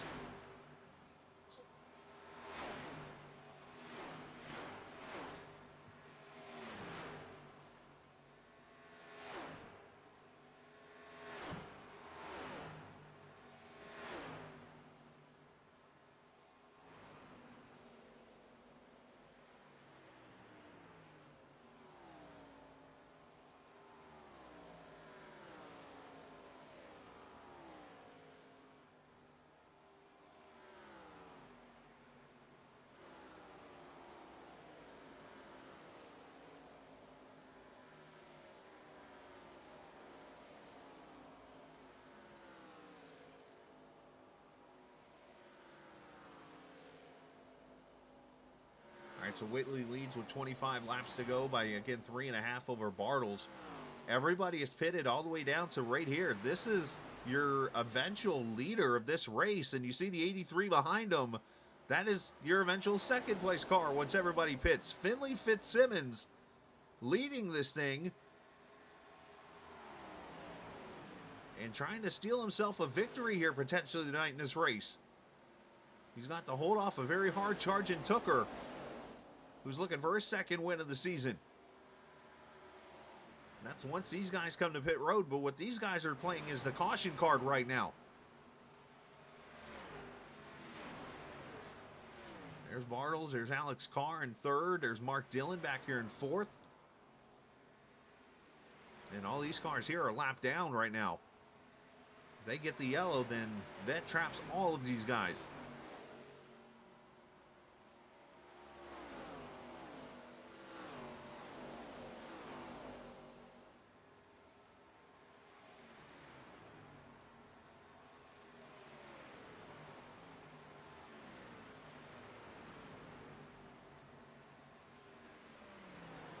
Very interesting to see as they look for our best battle on the track right now, and it just happens to be the three cars battling for the lead right here, or eventually the lead if a yellow doesn't come out, as you see Tooker coming up on the back of the 06 here.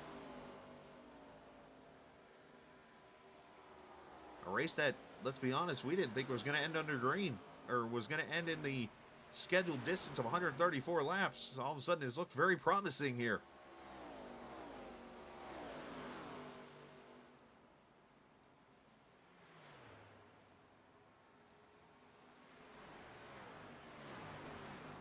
Appreciate the viewers watching tonight. If you're new, hit the subscribe button over on the YouTube channel, or if you're watching on Twitch or on Facebook or on Twitter, all those different options, you can hit the button and, of course, be a part of all the broadcasts, get notifications, and so much more. Just like tomorrow afternoon, we'll be broadcasting the VOR IndyCar series from somewhere off the top of my head that I've done lost them in my head. Nashville Fairground, or Nashville Super Speedway tomorrow at 3 p.m. Eastern Time. So Fitzsimmons looking to get win number 1 of the season. David Tooker looking to get the second win and become the second two-time winner. Already had 6 winners in 7 races this season.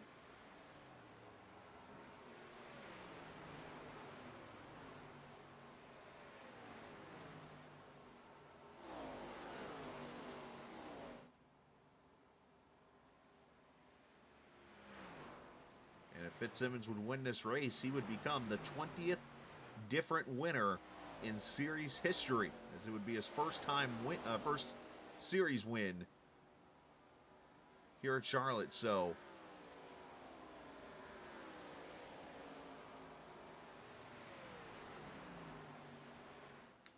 3.3 seconds now on Bartles is the lead for Whitley. Again, they put it at lap 77, so they would have to go nearly 60-something laps to get to the finish of this race. So you know that's not happening. And here's Whitley sliding up the track, and here come the cars that came to pit road. They're going to try to unlap themselves right here. And you see Thompson there in the 24.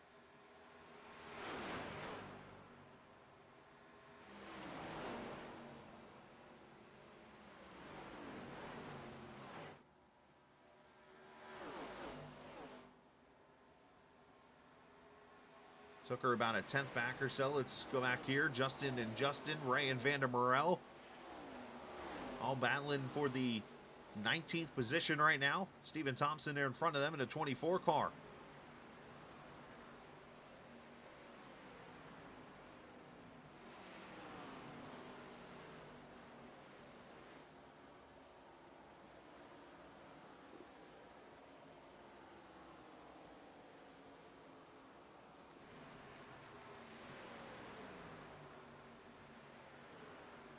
Looks like these guys kind of spreading out just a little bit. Let's go back up here. Oh, and Fitzsimmons got the wall off for. Scraped up that side a little bit, and that should give the advantage here to Tooker and Carrington.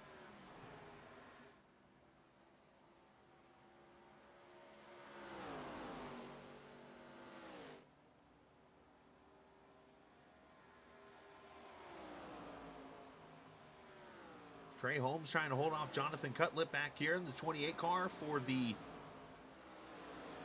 12th position right now.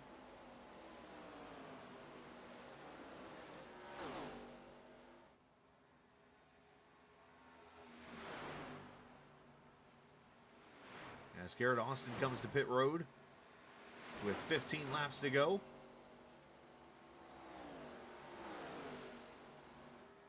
Up here, the Carrington on the back end of Tooker. Now, I'm hearing some of these guys talking about cooperating with each other to maybe get to the finish. I'm starting to wonder, are they saying they think these guys can go to the finish on fuel? I don't think they can, as you see Carrington make a very important pass on the 83.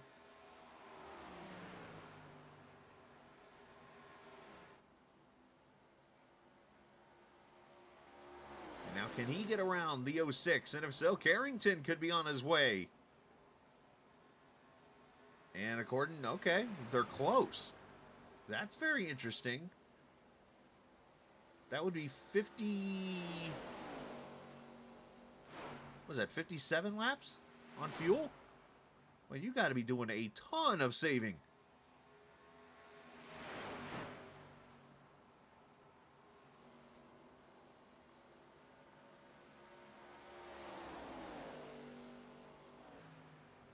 You see Carrington and them, they're in the top 10 now, and they're pretty much the whole track behind. 27 seconds. So the other question here that comes into play now. All right, so if fuel's close, how are they doing tire-wise? Because one thing I've learned is this ARCA tire takes a beating on the right front, especially on these fast-moving mile-and-a-half, 2-mile tracks like Michigan, Charlotte, Texas. And how do you get this car to run 57 laps on a right front tire that could easily go kaboom at one point? As you see Brantley Roden mentioning in chat, it's getting tight. Yes, the car is going to get very pushy. The only way you can get out of it now is you got to back off early in the corners and let the car coast down to the line. But the more he turns that wheel, the more this car is going to get tight, and it's just going to scrub. Even maybe a little trail brake. And caution is out! And the incident's for Carrington and it looks like Finley Fitzsimmons.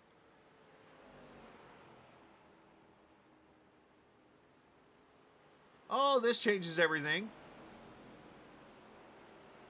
And from what I'm seeing here, it looks like... I'll have to see who's going to be the lucky dog here and who's not. But let's see the caution first.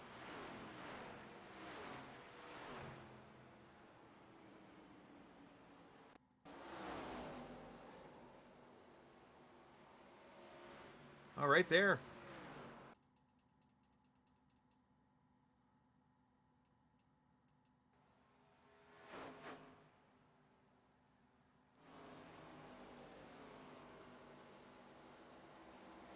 Finley all over that line, and Carrington just turns them.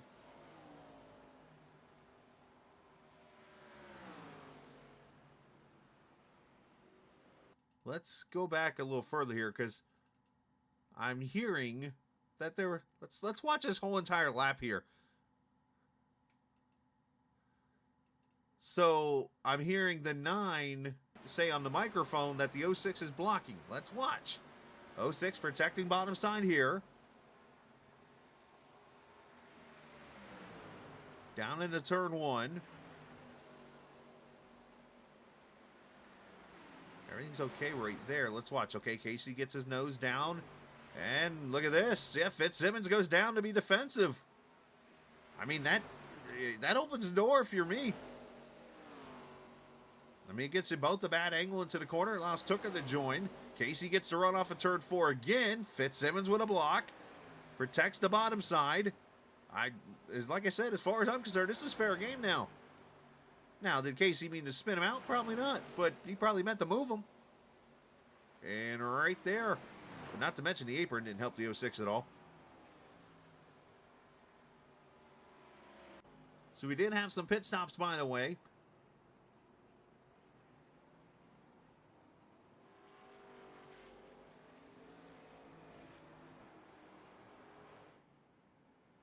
Mark Whitley, Kyle Bartles, Alex Carr, Robert Colgan, Sean Foltz, Martin Tooker, Holyfield, Cutlip, Trey Holmes. All these cars came to pit road. And the leader is now Mark Dillon, who pitted at lap 78.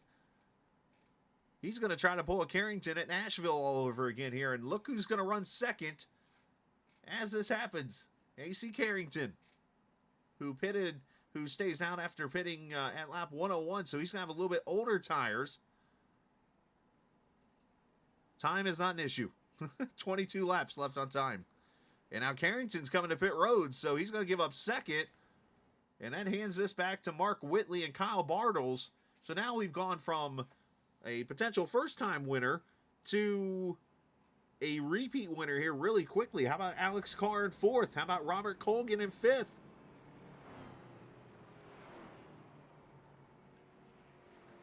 Let's talk to somebody here as let me mute the admin chat here because we're about to get something very interesting here, potentially. And I want to talk with, he's in here, I know he is, a substitute driver tonight for the 48 car leading this race.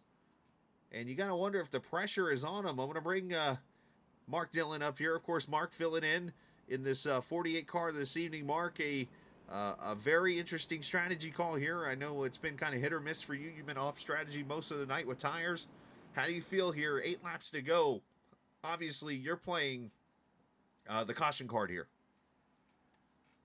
Oh man, this caution killed me. I had enough fuel to make it to the end. I needed it to stay green, and now I'm just committed to the strategy at this point. So all I can do is ride it out and see what happens. So let me ask you this though: is that like your best bet right now? Is hoping that you get a few more cautions in here so that you don't have to run many green flag laps?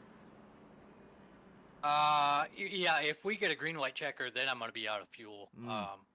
But yeah, at this point, the only thing I could do was try to trap half the field, prevent them from taking the wave around, and I get what I get. All right. Well, hey, best of luck. Great job in that U.S. Army car tonight. And let's see if we can make it to victory lane or at least get yourself top 5. Top 10 would be pretty good, too. Thanks, man. Appreciate it. You too, sir. Mark Dillon Jr. there running in the lead as he has the oldest tires in the field. What channel again? What's that? What channel were you in? Pony Express. Thank you. I'll know by like season 4 what channels to put these guys in eventually. All right, so Mark Dillon pitted at lap 78. He is good to go to the checker, at least on fuel. The problem is his tires are older than the Three Stooges. Mark Whitley second, Kyle Bartles third, Alex Carr, Robert Colgan, all these guys pitted at lap 125 with fresh tires. Now, I've said this before, I will say it again. If you've watched my streams aplenty, Mark Dillon Jr. is more than likely going to spin the tires on this restart. On iRacing, which way does the car go if you spin the tires normally? To the right. So, if you're Mark Whitley, you got to be careful here because if Dillon spins them, he's coming right towards them. So this is going to be very, very interesting. And if he does spin the tires, the best way to get out of it, short shift. So let's see as they come to the green. 6 laps to go. Into the Geico restart zone. Let's see if he spins them. He does a pretty good job on them.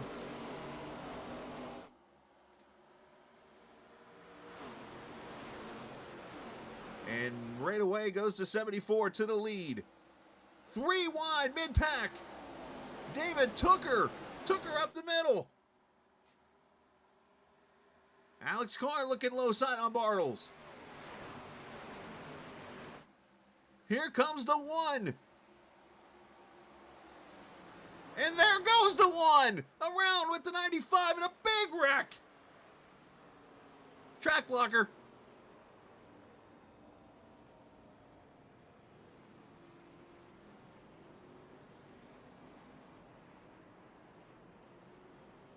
That there is a product of new tires, is what that is.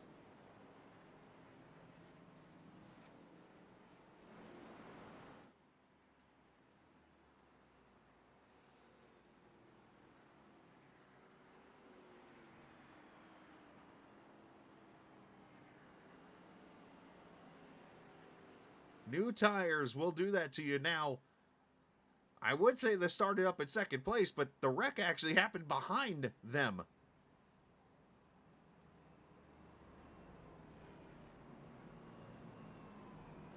I don't even know where to start.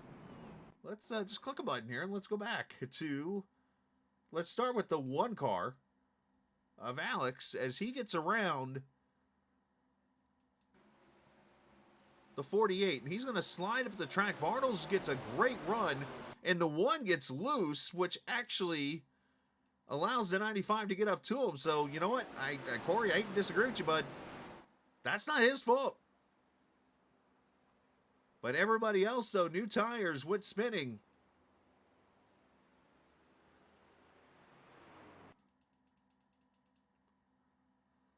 But obviously the one gets loose. He gets spun around. And let's see where the rest of this happens. 59 gets loose. We got a car up in the wall back there. There's the wreck in front. The 59's going right for the... He's trying to Matt Kenseth the barrels. Holyfield gets turned by the Waffle House car. Of Greg Carr. Holyfield gets clobbered by the 58. There's the 34 and the 8. Tyler Burden involved.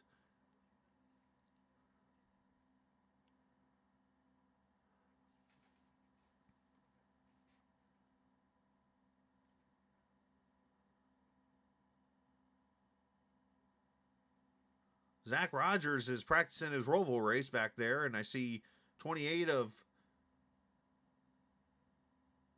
going through the apron there. Or going through pit road, I should say. And caution out for the 10th time, I believe it is.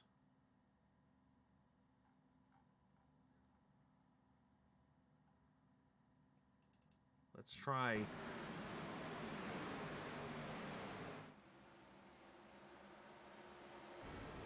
On board with the one. There's everything transpiring, unfortunately.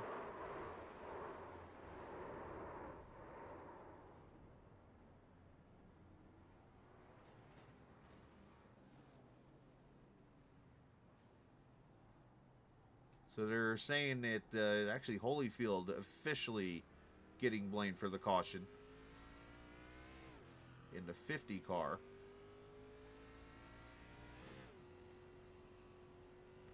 So what I want to do here, let's show the replay one more time and let's go on board with the 50.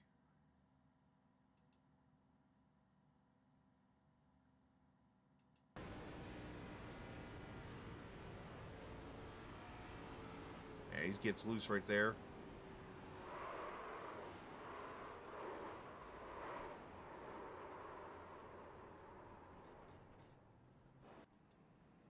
All right, so 10th caution, and we get to do, see, yep, we're going to officially have a green, white checker, number one here.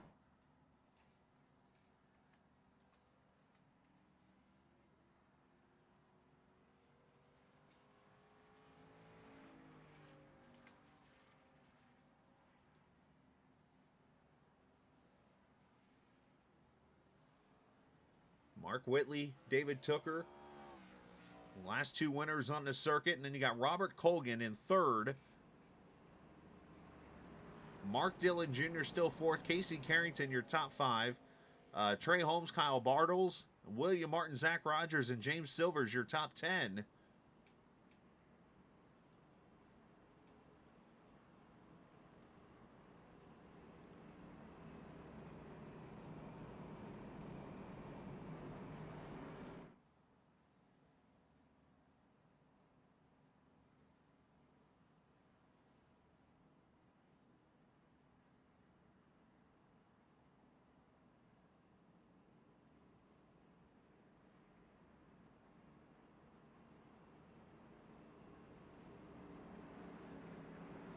All right, here we go, coming to the green.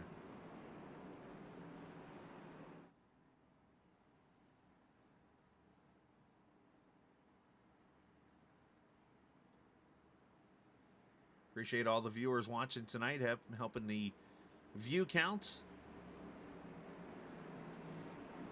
All the new subscribers who are watching tonight, appreciate those guys.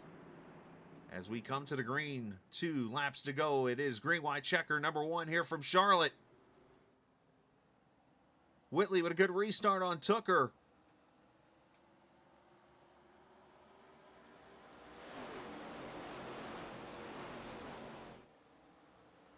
Yeah, I can show you that again. But I can just tell you just from seeing what I saw there, the 1 gets loose, and then the 95 clobbers him.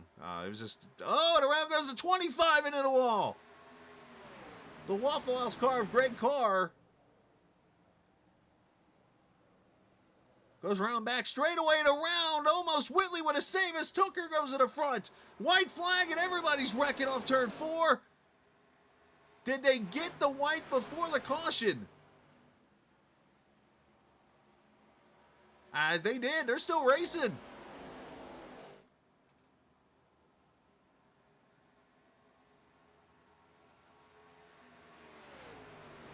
David Tooker bringing her through turn 3 and 4, where he will score his 2nd win of the season, holding off Whitley, the crew chief's 200 to David Tooker. Whitley finishing 2nd, Colgan with a top 3 finish, Trey Holmes finishing 4th.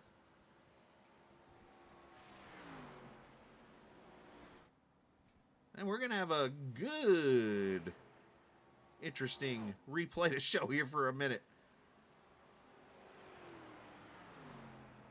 And hearing that Casey Carrington pulled a money shift.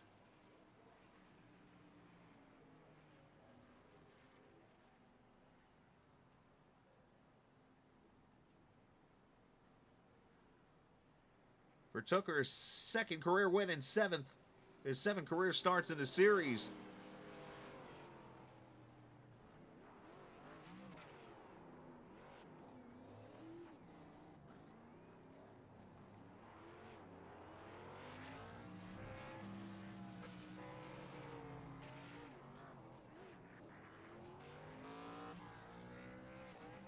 Being told the results are not official. Let's go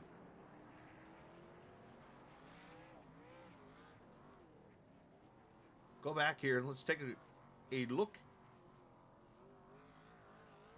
at some replays here.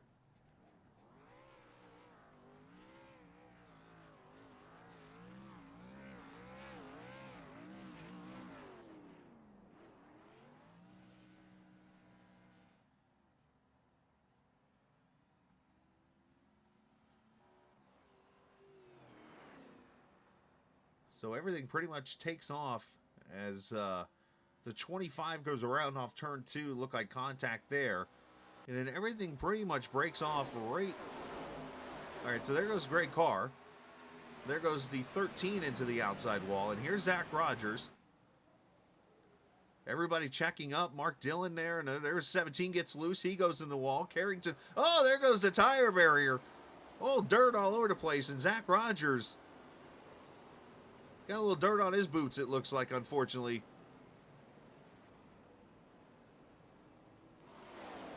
Poor Zach. That's going to leave a mark.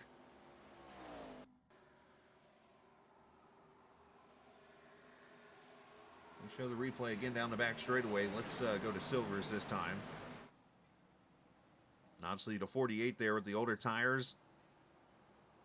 17 smashes the wall. 24, Thompson, Kyle Hall gets in it.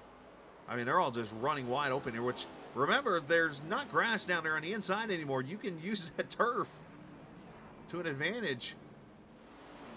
And everybody wrecking as they cross the start-finish line. Now, going back to the previous caution real quickly. Mr. Dar, just to answer your question, what I saw there, and just to confirm. Give me a minute here as I scroll back to it. Unfortunately, I can not blame the 95 for what took place in this accident.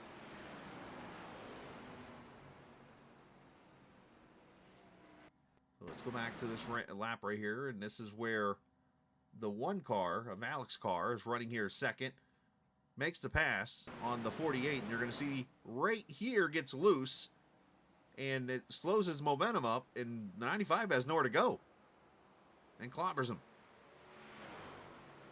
And, of course, everybody wrecks behind.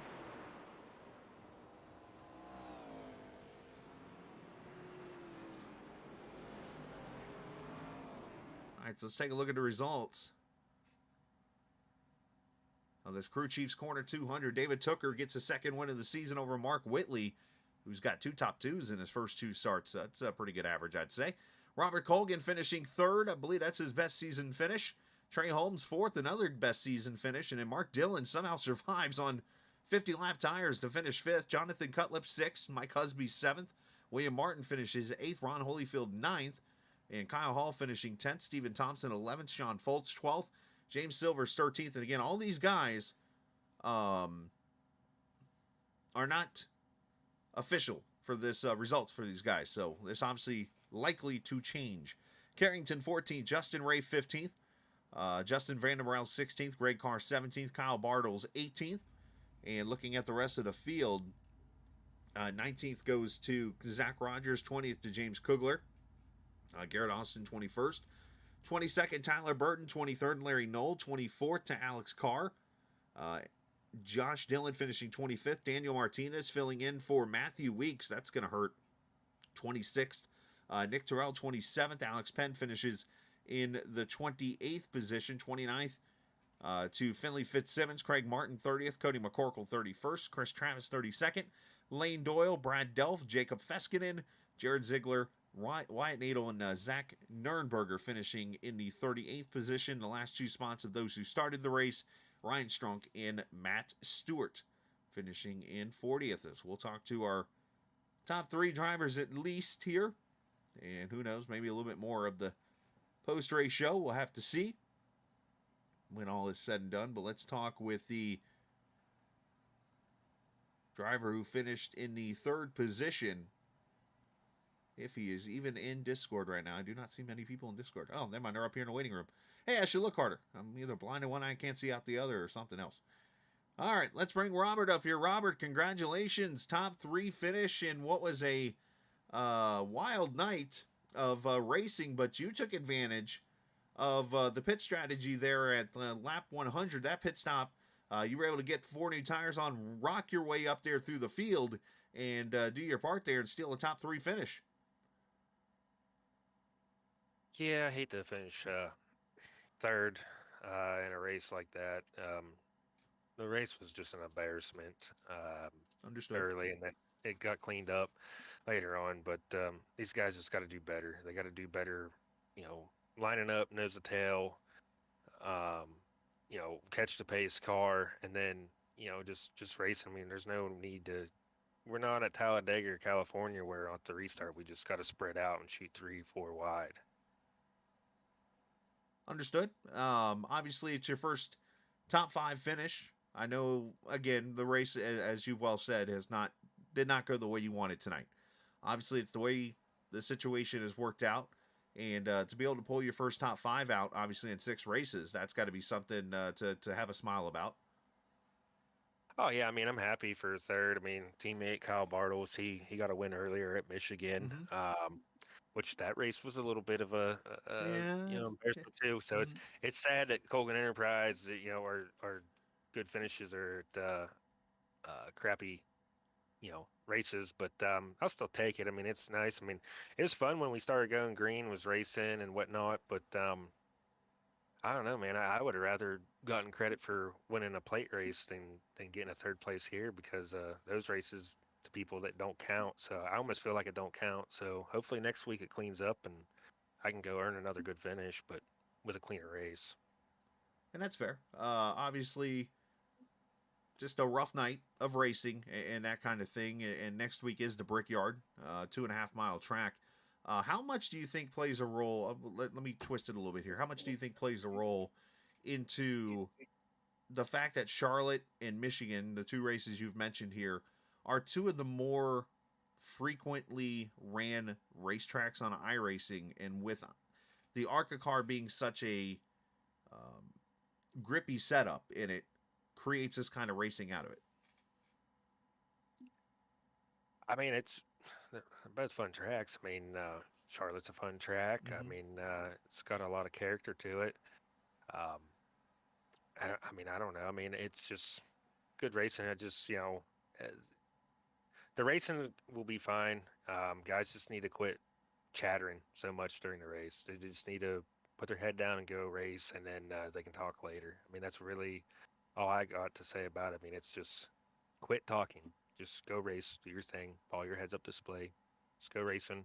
I hope the Brickyard will be much more fun. They're very fun actually and I hate the Brickyard. Just it's boring, but it does make for some good racing in the ARCA cars. I've raced them there a few times, and they can be very, very fun. So I hope these guys get their stuff together, and we can go have another fun race. Very fun race, very fun league. Casey and them guys, they do a really good job. You guys do a good job broadcasting. Absolutely, man. Well, hey, I appreciate it. I love the transparency there, man. I love when people speak the truth there, and I know it's not what we wanted to see tonight, and but it is what it is. We got what we got, and I know as you mentioned, Casey, Kyle, those guys, they'll go to work and they'll get this fixed up, and hopefully the Brickyard next week will get 80 laps and 200 miles of good racing next week. But send some shout outs if you like to, bud. Just shout out. I mean, I feel bad for Kyle. Kyle, if that last caution would have come out, man, I think we would have had a 1-3 finish, so I still would have probably been third. I think Kyle was going to track down the 14. I thought maybe I had a crack there on the last restart, but didn't get it done. But, shout out to Kyle. I know he's a little irritated, and rightfully so, but shout out to you guys in the booth, and then Casey and all the guys behind this. It's still a good league. I mean, just got some bugs to work out, so it's all good. It'll get better.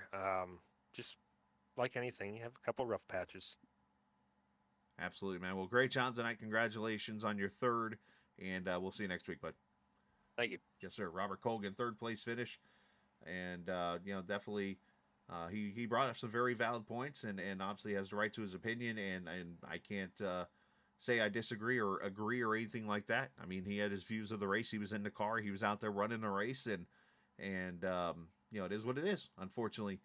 When it's all said and done. Let's talk to our second place finisher tonight. This man is averaging a finish of 1.5, if I do my Florida math correctly, in 2 starts, a first and a second.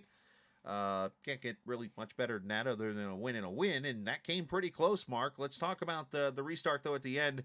Obviously, I didn't get a clear view as I was watching some wrecking going on behind you. Turn 4, did you just get loose? Yeah, it's probably my third worst mistake I've ever made on iRacing, to be honest with you. Just got mirror driving too much. He went low, so I was going to try to arc it in and come off the bot, like go in high, come low, and hit the seam, hit the gas too hard. It kicked sideways, and that's pretty much all I wrote. I mean, it was just a flat out mistake that was pretty bad, honestly. I felt like we had it pretty much in the bag. It's just, went in there and got worried more about the car behind me and missed my line a little bit, and then tried to gas it up to make up for it, and did everything but spin the car out. I really don't know how I saved it. I think I had about 180 degrees of wheel in it trying to save it. So it definitely a little downer on that one. Unfortunately, yeah, it was an unfortunate deal for you. And tonight's race, obviously, as we just talked to Robert a minute ago, not one of the best. It had some wrecks involved, obviously 10 cautions, and that played a lot of strategy and that kind of deal. And you, like Robert, took advantage of the caution there at lap 100 and was able to just shoot your way up through the field and get yourself up in the position to win this race. That had to be at least a good feeling, knowing that you were able to take advantage of that. Yeah, the whole time, the whole race, pretty much, I figured we had the speed to be up there with the top 3 or 4, and it was just, track position and tires. So I tried early on to get it kind of off sequence to try to get, on better tires, and it kind of went back and forth throughout the race. And then toward the end there, I forget what lap it was, we pitted and we shot through the field. I think when we passed, I think it was the 9 car, and he went by us. I think he just said "whoa" or something. The way he said it was pretty funny.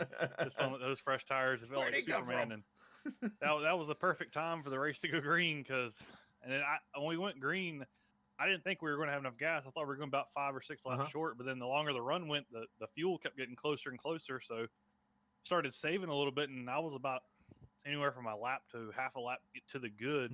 Wow. So I thought we were ever going to make it on that green flag run if it stayed out. So I was feeling pretty good about it, and the caution came out, and I still felt pretty good about it because I knew, there weren't that many cars on the lead lap, and everybody's going to have to pit. Otherwise, they're going to be on old tires again. So it was pretty much everything went our way that we could have went our way, and we just completely messed it up at the last restart. So, get all that luck. There's still a little bit of skill involved, and that skill wasn't there at the last restart. Hey, and that happens to the best of them in the end, unfortunately. So, still a great effort, though, a great second place finish, and send some shout outs whoever you would like. Yeah, shout out Brantley Harpoon Design. Yeah, put this awesome paint scheme together and changed the number up on me now that I'm trying to run my own car here. Appreciate him doing fast work, and he's also spotting for me here. Nice. Appreciate him calling out all the wrecks. Check him out, harpoondesign.com. He's got a form you can fill out if you want to make something custom. He'll get back to you pretty quick. Or if you just want to check out stuff he's already got on Trade and Paint, I think he had about 1,700 paint schemes on there. So there's something for everybody on there if you want to just check out his previous work. And another shout out to my family, always tuning into this race. I do throughout the week and on the weekend. Appreciate their support. I know didn't quite get the finish that we were hoping for tonight, but second place finish is still pretty good. Nothing to hang your hat on. So appreciate them tuning in, and appreciate you putting on the broadcast. League's been pretty fun the last two races I've run. I know tonight wasn't the greatest with cautions, but seems like the competition's pretty good and all the guys are pretty good in it. And broadcast also awesome work. I haven't never seen one of your broadcasts before, but after last week, pretty looking forward to going and watch this next one. Well, I appreciate the kind words, and no, it's definitely great to see you out there running what you do, and obviously great work on your part, and looking forward to seeing you more this season and get you ready for the Brickyard next week. Yeah, I'm gonna be out of town. I'm gonna be out of the country. I'm actually gonna be on a cruise, so I won't be. Whoa! Won't be. Yeah, so. I'm on a boat. Yeah, pretty much. I don't think I'll be able to race on a boat, but well, I'll maybe tune into the race on Saturday after we get back, see how it went. I once won a hosted session in a hotel in Iowa, so why not? There you go. So, hey, great job tonight. I appreciate it. Yeah, you too. He's on a boat. I'm jealous. Mark Whitley there, finishing in the second position. Makes me want to go talk to my wife about getting on a boat sometime. All right, let's talk to our winner. Second career win, second win this season. David Tucker takes the 83 to victory lane. Took advantage of the mistake there by Whitley, as he said. He just literally mirror drove a little bit there and got the car loose, and you took advantage and went and got this win tonight, but it was not easy. A lot of pit strategy, a lot of cautions, a lot of back and forth with pit strategy, and so many things, man, but you get your second win. Yeah, this is sadly not the way I want to win it. This, like you said, this race was a lot of cautions, which honestly, that isn't usually the case for us. Especially at a track like this where you have multiple lanes to use, and this track's very friendly to this car. The setup was very friendly, user friendly. But it just was one of those nights for us, I guess. But as a group, but at least on this 83 side, we started good, qualified third, but an unfortunate EOL from last race sent me to the back to start the race, and drove up from 38, 39, I would say 41st.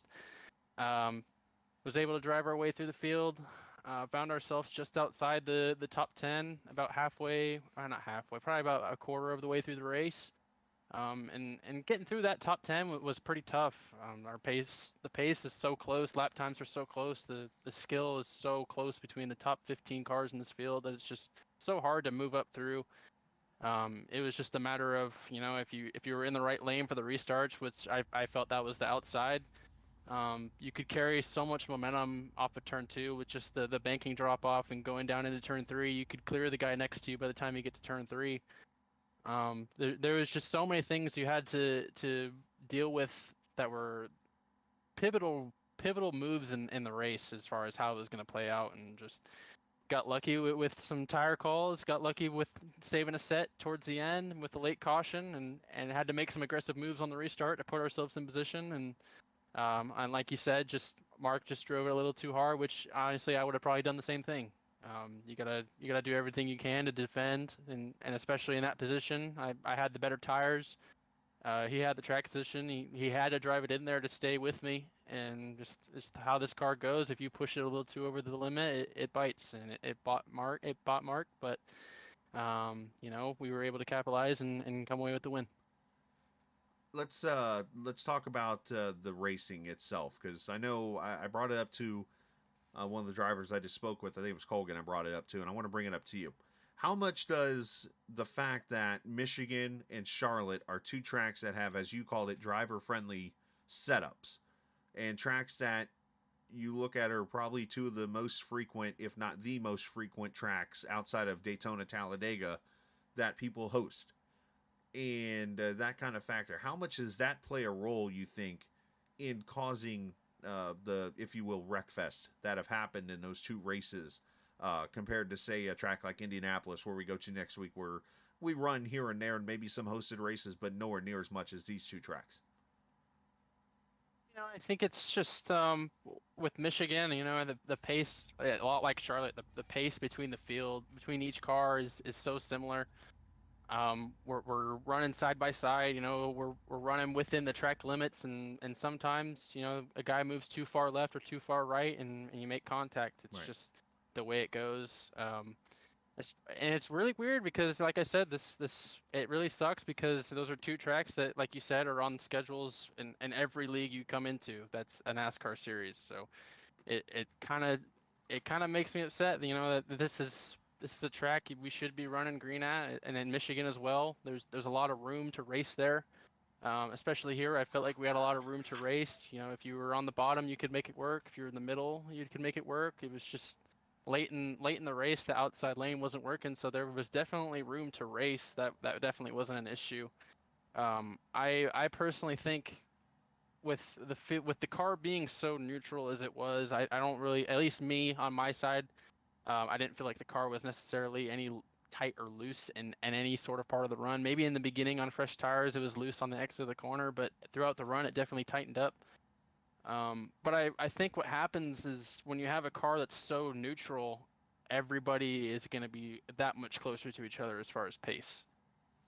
Versus having a car that's predominantly tight or predominantly loose, you're going to have the drivers, not so much to say that people are better, but just the driver is going to come through and capitalize on a ill handling race car, in which sometimes that limits how much we're racing side by side. You're focused on racing your car versus the other person.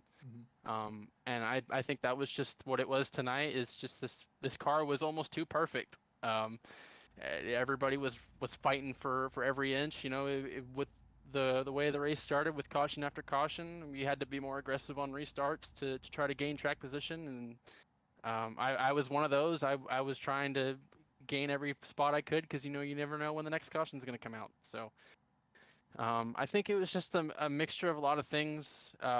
Tonight it was just a mixture of impatience. Just it was a long race tonight, so I really hope guys were looking at the lap counter and just realize we still have a long way to go. There's still how many laps. If it was, say, halfway, there's still another half to go.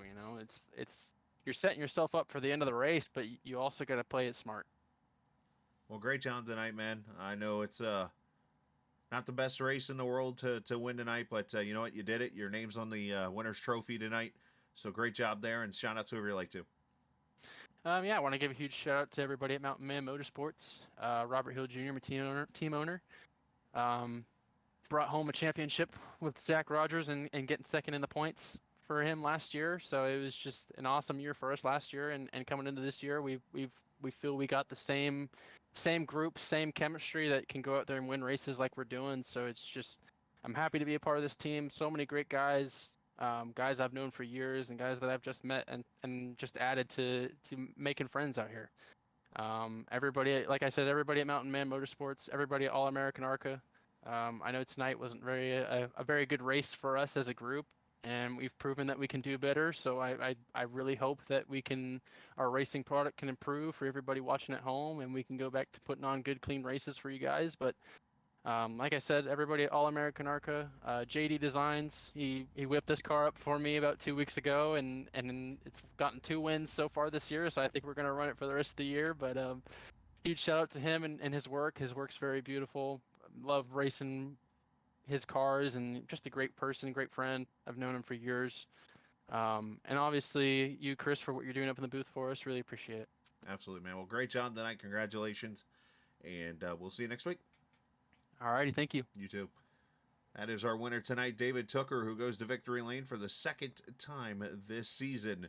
And obviously you heard the words of these drivers talking about how, yeah, this can be a series that can obviously run a little bit better. And obviously I think the drivers will go to work on that. The admins will go to work on that. Just an unfortunate situation. And that's the way it goes. But, racing's racing. And even look at it like this sometimes. Even the pros have rough races like this. So you just never know what can take place. So, again, next Friday night, we'll be at the Brickyard, Indianapolis Motor Speedway for 200 miles of racing for that. And, of course, tomorrow afternoon, VOR's IndyCar Series from the Nashville Super Speedway, 3 o'clock Eastern for that race. And, of course, Sim 500 Sunday night, the second race of their truck series. That'll be at the Auto Club Speedway. So plenty of racing coming up here throughout the next couple of days as we go out. And always remember, as we take off here from the virtual Charlotte Motor Speedway, a big shout out, by the way, to Crew Chiefs Corner for sponsoring, Casey Carrington, all the admins for allowing me to be a part of the broadcast. As always, this isn't just a game, it's iRacing. See ya!